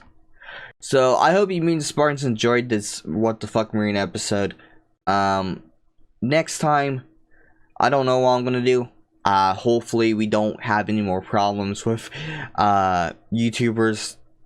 I really don't want to go into some shit with this. I don't want this to continue, really. It's in the past. So I see you, Marines and Spartans, on the next mission. Marineman out. Bye bye. So, it's time. It's Halloween, baby. What should we do on this Halloween? We should review a game. I know, just a game to review on this spooky day. We're going to do Dead by Daylight. Now I know a little bit about this game. I played some of it. This game is an asymmetrical horror game. Survivors versus the killers. Work on gens, escape, and you win. Earn points, stuff like that. But it's not as easy as it sounds. There's a lot of variables and lots of hex ruin. Lots of it. Let's get right into it.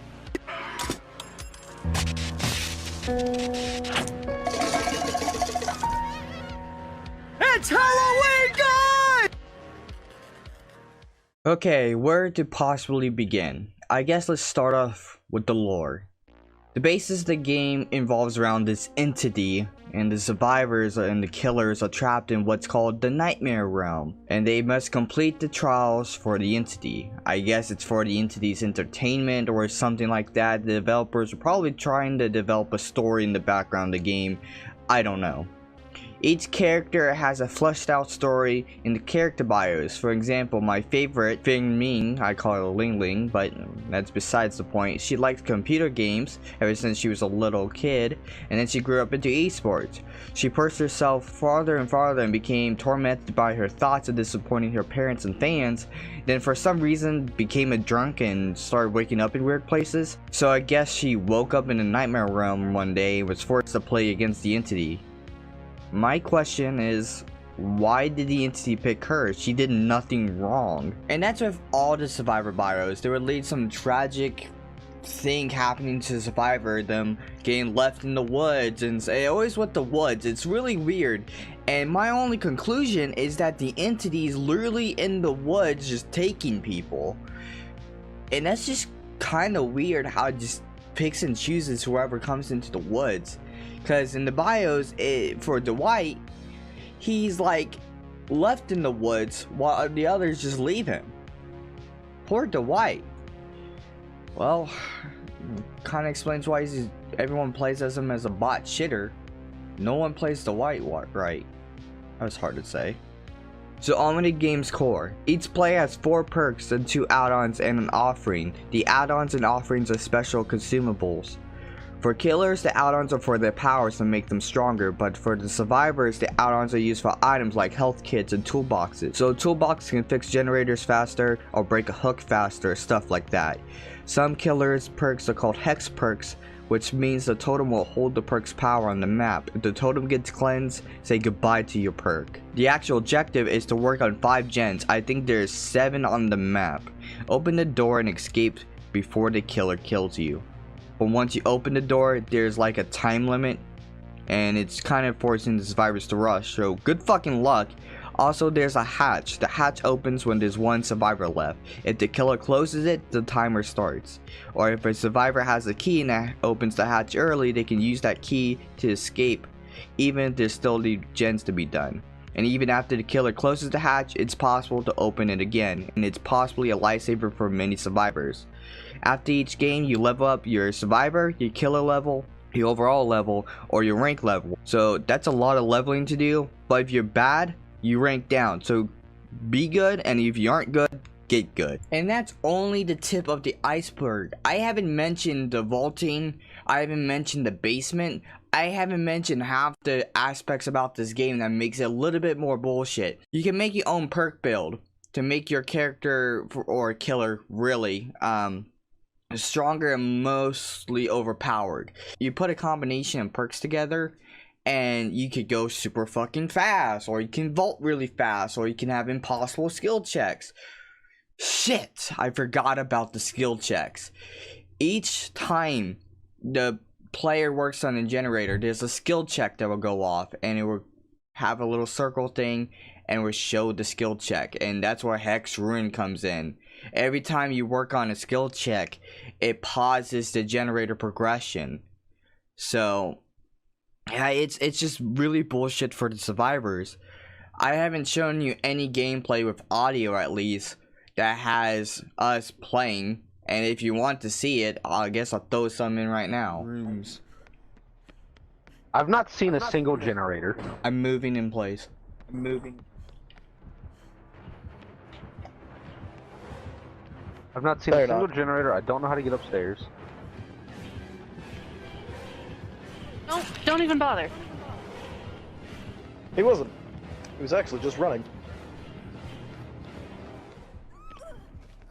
What the fuck is this lag? Oh my god! Oh, you didn't get away.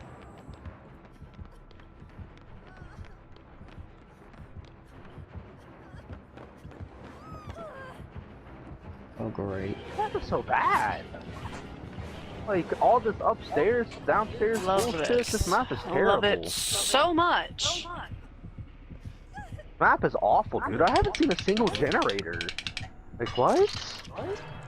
Now to break down this clip, I was trying to figure out how to get to my friend Peyton because she was hooked. And the killer just finds me. Now, it doesn't help that this entire time I was lagging. But I tried to get myself to Peyton, but it was already too late. And once you get hit, it's basically over, as you can see here. So I try to run downstairs. This map is called The Game. It's based off of the Saw map. And it's really bad. It's one of the worst maps ever to be created in mankind. Any multiplayer map you ever played on Call of Duty, you think they're shit, this map fucking takes the cake. This is far worse. So I run to the basement for desperation, trying to get away around, and I get downed, and Quentin hooks me on the hooks in the basement. And the hooks in the basement, they do not break at all. You can't sabotage them. You can't do anything. They stay forever. No perk can break them. No tools can break them. They're just there forever. It doesn't help that also the player, the survivors, leave scratches on the floor for the killer to see. In this gameplay, it's me playing as the killer. I could see people's scratches while they're running, and I think it's okay and not okay, because you can see where the survivors are going so you can kill them. But again, it's really dumb because it gives survivors no chance to run away. Because you know exactly where they're going. You follow the scratches and you find them. It gives them no chance. You literally have to sneak around during a chase. And that's just impossible to get away. It's literally impossible. Off the rip, I ran into him. I went to find you guys. But now, if anything, if I would have... Don't you love that noise? Let's play it again. Off the rip, I ran into him.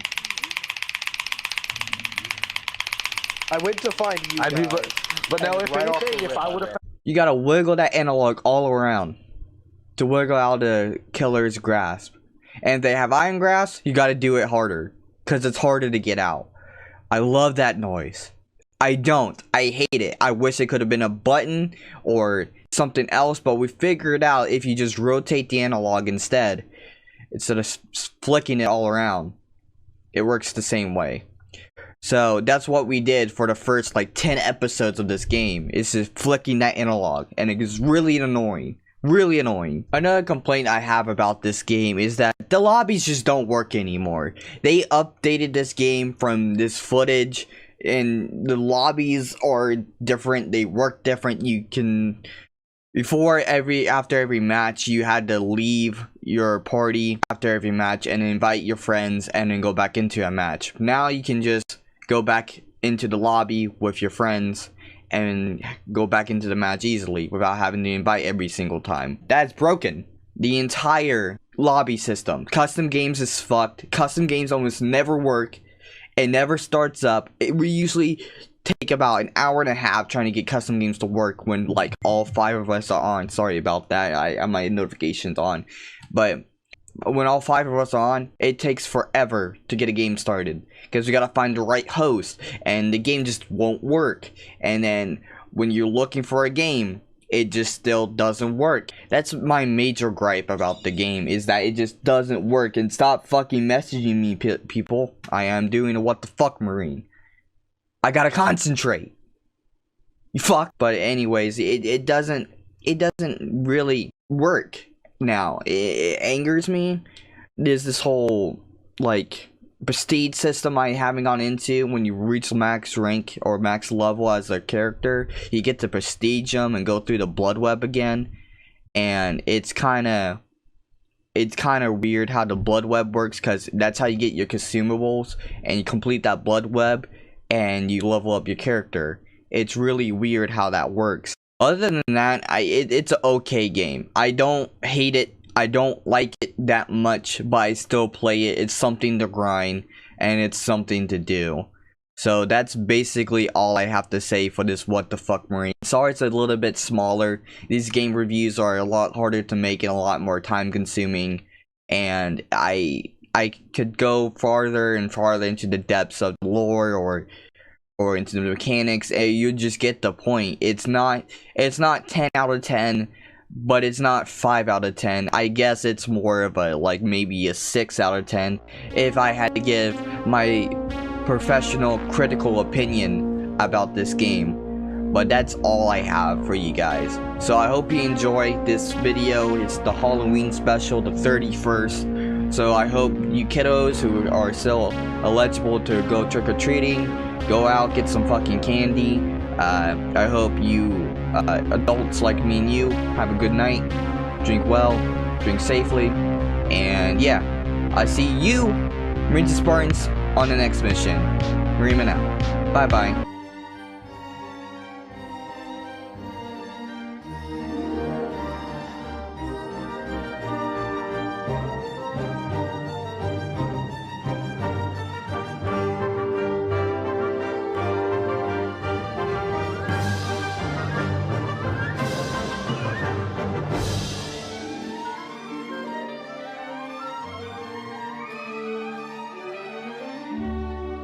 It's Christmas time, and with the holidays coming through, I think it's time to play a great game. And when I mean great, I mean a subpar game. It's pretty mediocre on the story side of things. I am of course talking about Halo 5. Oh, Halo 5. I don't know where to even begin with Halo 5. There's so many quirks about it that people argue over, okay? I think we're just going to focus on the story side of things for Halo 5. So the campaign. Not really anything gameplay-wise today at all. Like, literally at all. So, let's get right into it, I guess. I guess you can start with the actual opening trailer for Halo 5. The first one we ever saw, the reveal trailer, where Master Chief is in the desert. He's in a cloak. You know, you don't know it's him at first until that hood comes off with the Guardian blowing wind everywhere. And, you know, it seemed a pretty good plot already. You got Cortana's chip in his hand as a dog tag. It seemed pretty good. And then we go on to the Hunt the Truth trailers, where you got two different trailers. You got Locke about to shoot Chief down, and you got Chief about to shoot Locke down in the other trailer. So it's trying to build a rivalry with these two characters. One character we literally have nothing on, and why should we? Because he was literally introduced in a Halo 2 anniversary cutscene, and that was it. He wasn't even part of the actual Halo 2 anniversary. He was just in a intro cutscene. And I feel like Locke was a character that nobody liked. Nobody liked Locke or Team Osiris at all.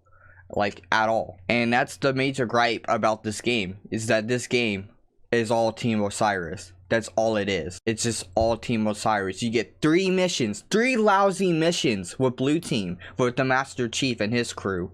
But every other mission in this game is Team Osiris. I don't know what to say about this entire missed opportunity of making a good rivalry between two Spartans of the UNSC. One trying to find his love, I guess, his AI fucking lover, and the other one just trying to find him. Because the whole plot of Halo 5 wasn't about Chief versus Locke. It was about finding Chief while he was trying to find Cortana. And that's exactly what we saw in the game. But the thing is, the way they did it wasn't good at all. Let's start out with Team Osiris. And Team Osiris opens up with this cutscene with Halsey trying to like actually get Cortana in her chip, I guess, and that's never mentioned ever again. I can tell you that is never mentioned ever again. She puts her journal down on the table and she walks over to Cortana and puts her in her chip, and that's it. And she says something about at the end of the day, UNSC or Oni, whoever, would kill her, and maybe the Master Chief both is what she was referring to, and that is never mentioned again. After all I have done, they'll order you to kill us both.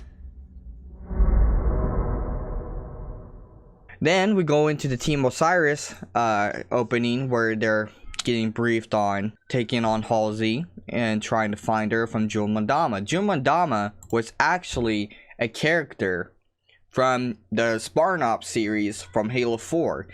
And not many people played Spartan Ops, so that's why they killed Jul 'Mdama so early in this game. And I guess that just made everything okay. We had a character that no one knew, so we just kill him off. I guess. I don't understand it, but I fucking guess. So after a while, they killed Jul 'Mdama, easy as fuck. And then we go on to Blue Team. Master Chief is having a tough time. He's actually very upset. He's holding his helmet. His fingers are twitching all about on the back of his helmet, and he's upset. He really wants to see Cortana, but later on, he actually gets to see Cortana. So he's like in this cave. He just fell down from a hunter destroying the platform, and he's in this cave. He hears Cortana's voice, and she talks about the day of reclamation, whatever you want to fucking call it. Something about fucking domain. I don't fucking know. She's fucking gone crazy, and we lost Cortana. Cortana died in Halo 4, and that's how it should have been. But no, they decided to bring her back and make her the bad guy with this reclamation. And then she summons a fucking guardian in front of him. Master Chief doesn't know what the fuck's going on. He's ready to fucking get the fuck out of there. But yeah, that's basically it for that cutscene. I don't know what else you want me to dabble on about that. You finish the mission and it says, the UNSC says, you know, we're taking care of Cortana, don't go after Cortana. And Master Chief does what Master Chief wants to do and goes after Cortana. He says, I don't like it. Sierra 117 to Infinity. Argent Moon scuttled. I've reassigned Blue Team. Destination Meridian. Potential contact from Cortana. Negative 117. Another team is already being prepped to deal with her. What the hell? You're to return to Infinity immediately. Negative Infinity. I don't like it. He specifically says, I don't like it. And then he does what he fucking wants. And then we go back to Team Osiris with wanting to capture Chief with this device. And later on, they find the Chief. This is what the game really came down to. Is that finding the Chief was the main point. But before we get to the Chief, let me talk about something. This game... Okay, people wanted boss fights like in Halo 2. In Halo 2, there was 3 boss fights. There was the Heretic, there was Parfait the Regret, and there was Tartarus, the Chieftain. So, what they decided to do in Halo 5 is Warden Eternal was going to be the boss. And only boss. Over and over again. You fight him once on the way to see the Chief. You fight him again on another planet. You fight him 3 times as the Chief in one mission. 3 at once, not three separate times in the mission. 3 at once as the final boss fight. And that's not even all the times you fight him. I think you fight him at least 4 or 5 more times. Like, why is the Warden Eternal fought so many times? He's just a normal fucking boss enemy.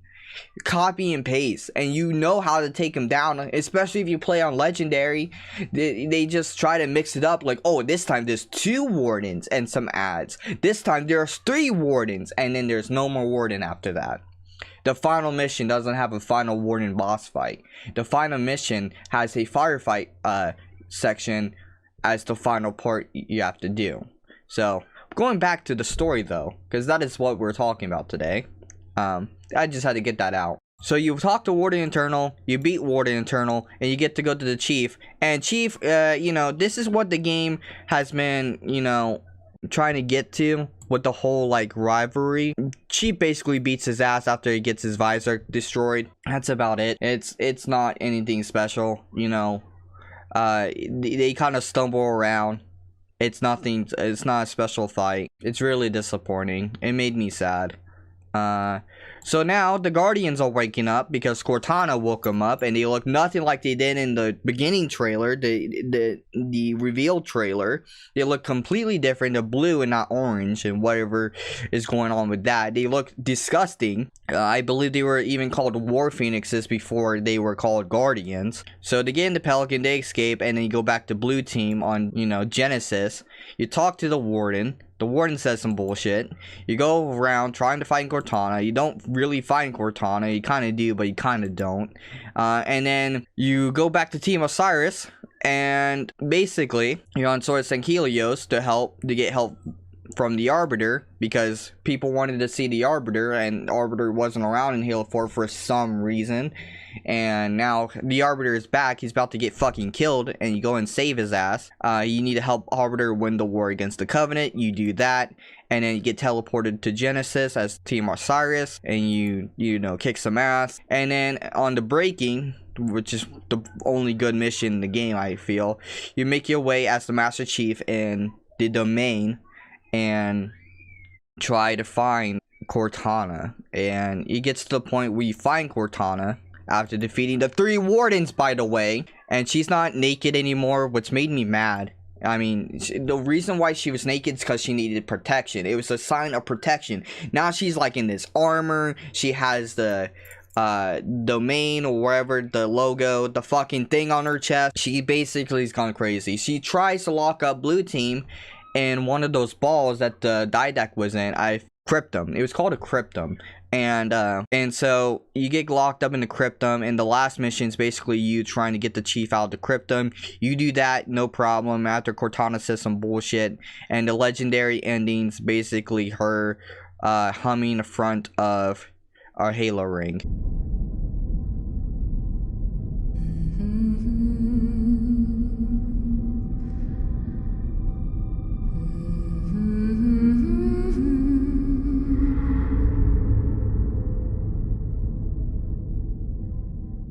And that's basically it. I just summed up this game in about 8, maybe 6 minutes. What's the time? I don't know what the time is, but whatever. So that's basically it. Now, is this a bad game? Yes, kind of. The majority of the Halo community doesn't like it. They don't like it at all. Me personally, I'm a Halo fan, so I like most of the Halos. The only Halo I didn't really like multiplayer wise was Halo 4, but that's another day, another dime, another nickel to talk about. The thing with Halo 5 story is that the reason why I felt it was so bad is basically because Cortana was supposed to be this character that helps the Chief, tells him where to go, tells him to do this. He got a bond with Cortana. And then you kill her off in Halo 4, make it so emotional. You play all this classic Halo music, like you play Never Forget, one of the classic Halo songs, and you kind of blow it by bringing her back as a bad guy. I mean, in Halo Reach, they say that Cortana is humanity's only hope for survival, but now Cortana is humanity's reason of death. As we see in the Halo Infinite trailer, they already lost the war against Cortana. It takes place after the war against Cortana. And I feel like I would rather be in that war. I would rather have a game about that war with Cortana and have her destroy everything. I want to know what happened. I want to know what's going on. But that's not what Halo Infinite is going to be about. But going back to Halo 5, I feel that they kind of squander it by making a majority of Agent Locke trying to find the Chief. They wanted to introduce these new characters, Vale, Tanaka. They want to bring back Buck, which was okay. But Locke was just a flat character. He didn't really change until the end when he realized he needed to help the Chief to take down Cortana. And that's when Chief realized, oh, Cortana's not a good person. We probably should do something about her. It didn't work out. The game didn't work out. People didn't like the story. And the gameplay wise, if we want to dabble a little bit into that just for a tiny bit without going too much in depth, there was arguments that saying that the new smart link system where you aim down your sights was just labeled ADS in the code, which is not surprising because that's what it specifically is. So people didn't like that. To me, it didn't matter because on Master Chief Collection I play zoom and shoot, so it feels exactly the same. People didn't like how the gameplay played. You know, the climbing, they wanted the old crouching and the jump crouching, stuff like that. It didn't really measured well with the new system that they brought into Halo 5. It didn't translate well to jump crouching and all the other old Halo bullshit that it came with. You know, I like the new Halo 5 movement system. I like it. I like it a lot. I wish it would stay. I like sprinting and all of that stuff. But the majority Halo community doesn't, and that's what scares me about the next Halo. That it might not stay. It kind of frustrates me, to be honest. So, what about Halo 5? Is it a bad game? Is it just a big pile of goat piss? Is it just something you just look at, you play it once and don't play again? Maybe for some people. For me, I had a lot of fun on it. We have a whole entire nonsensical series on Halo 5 custom games on any Halo. Is so much fun. It's something I wish I had more time with, had more people to play with on Halo 5 for custom games. But you know, I don't have that group of friends that play Halo 5 all day. So anyways, I think that's all I can talk about Halo 5. I just summed up the story for you. Halo 5, was it bad?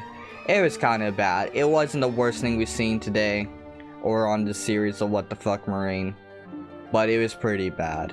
And I hope next time Halo Infinite doesn't give me anything to talk about, because hopefully Halo Infinite would be a good story, have good gameplay, and overall be a good game. I see Marines and Spartans on the next mission. Marineman out. Bye bye.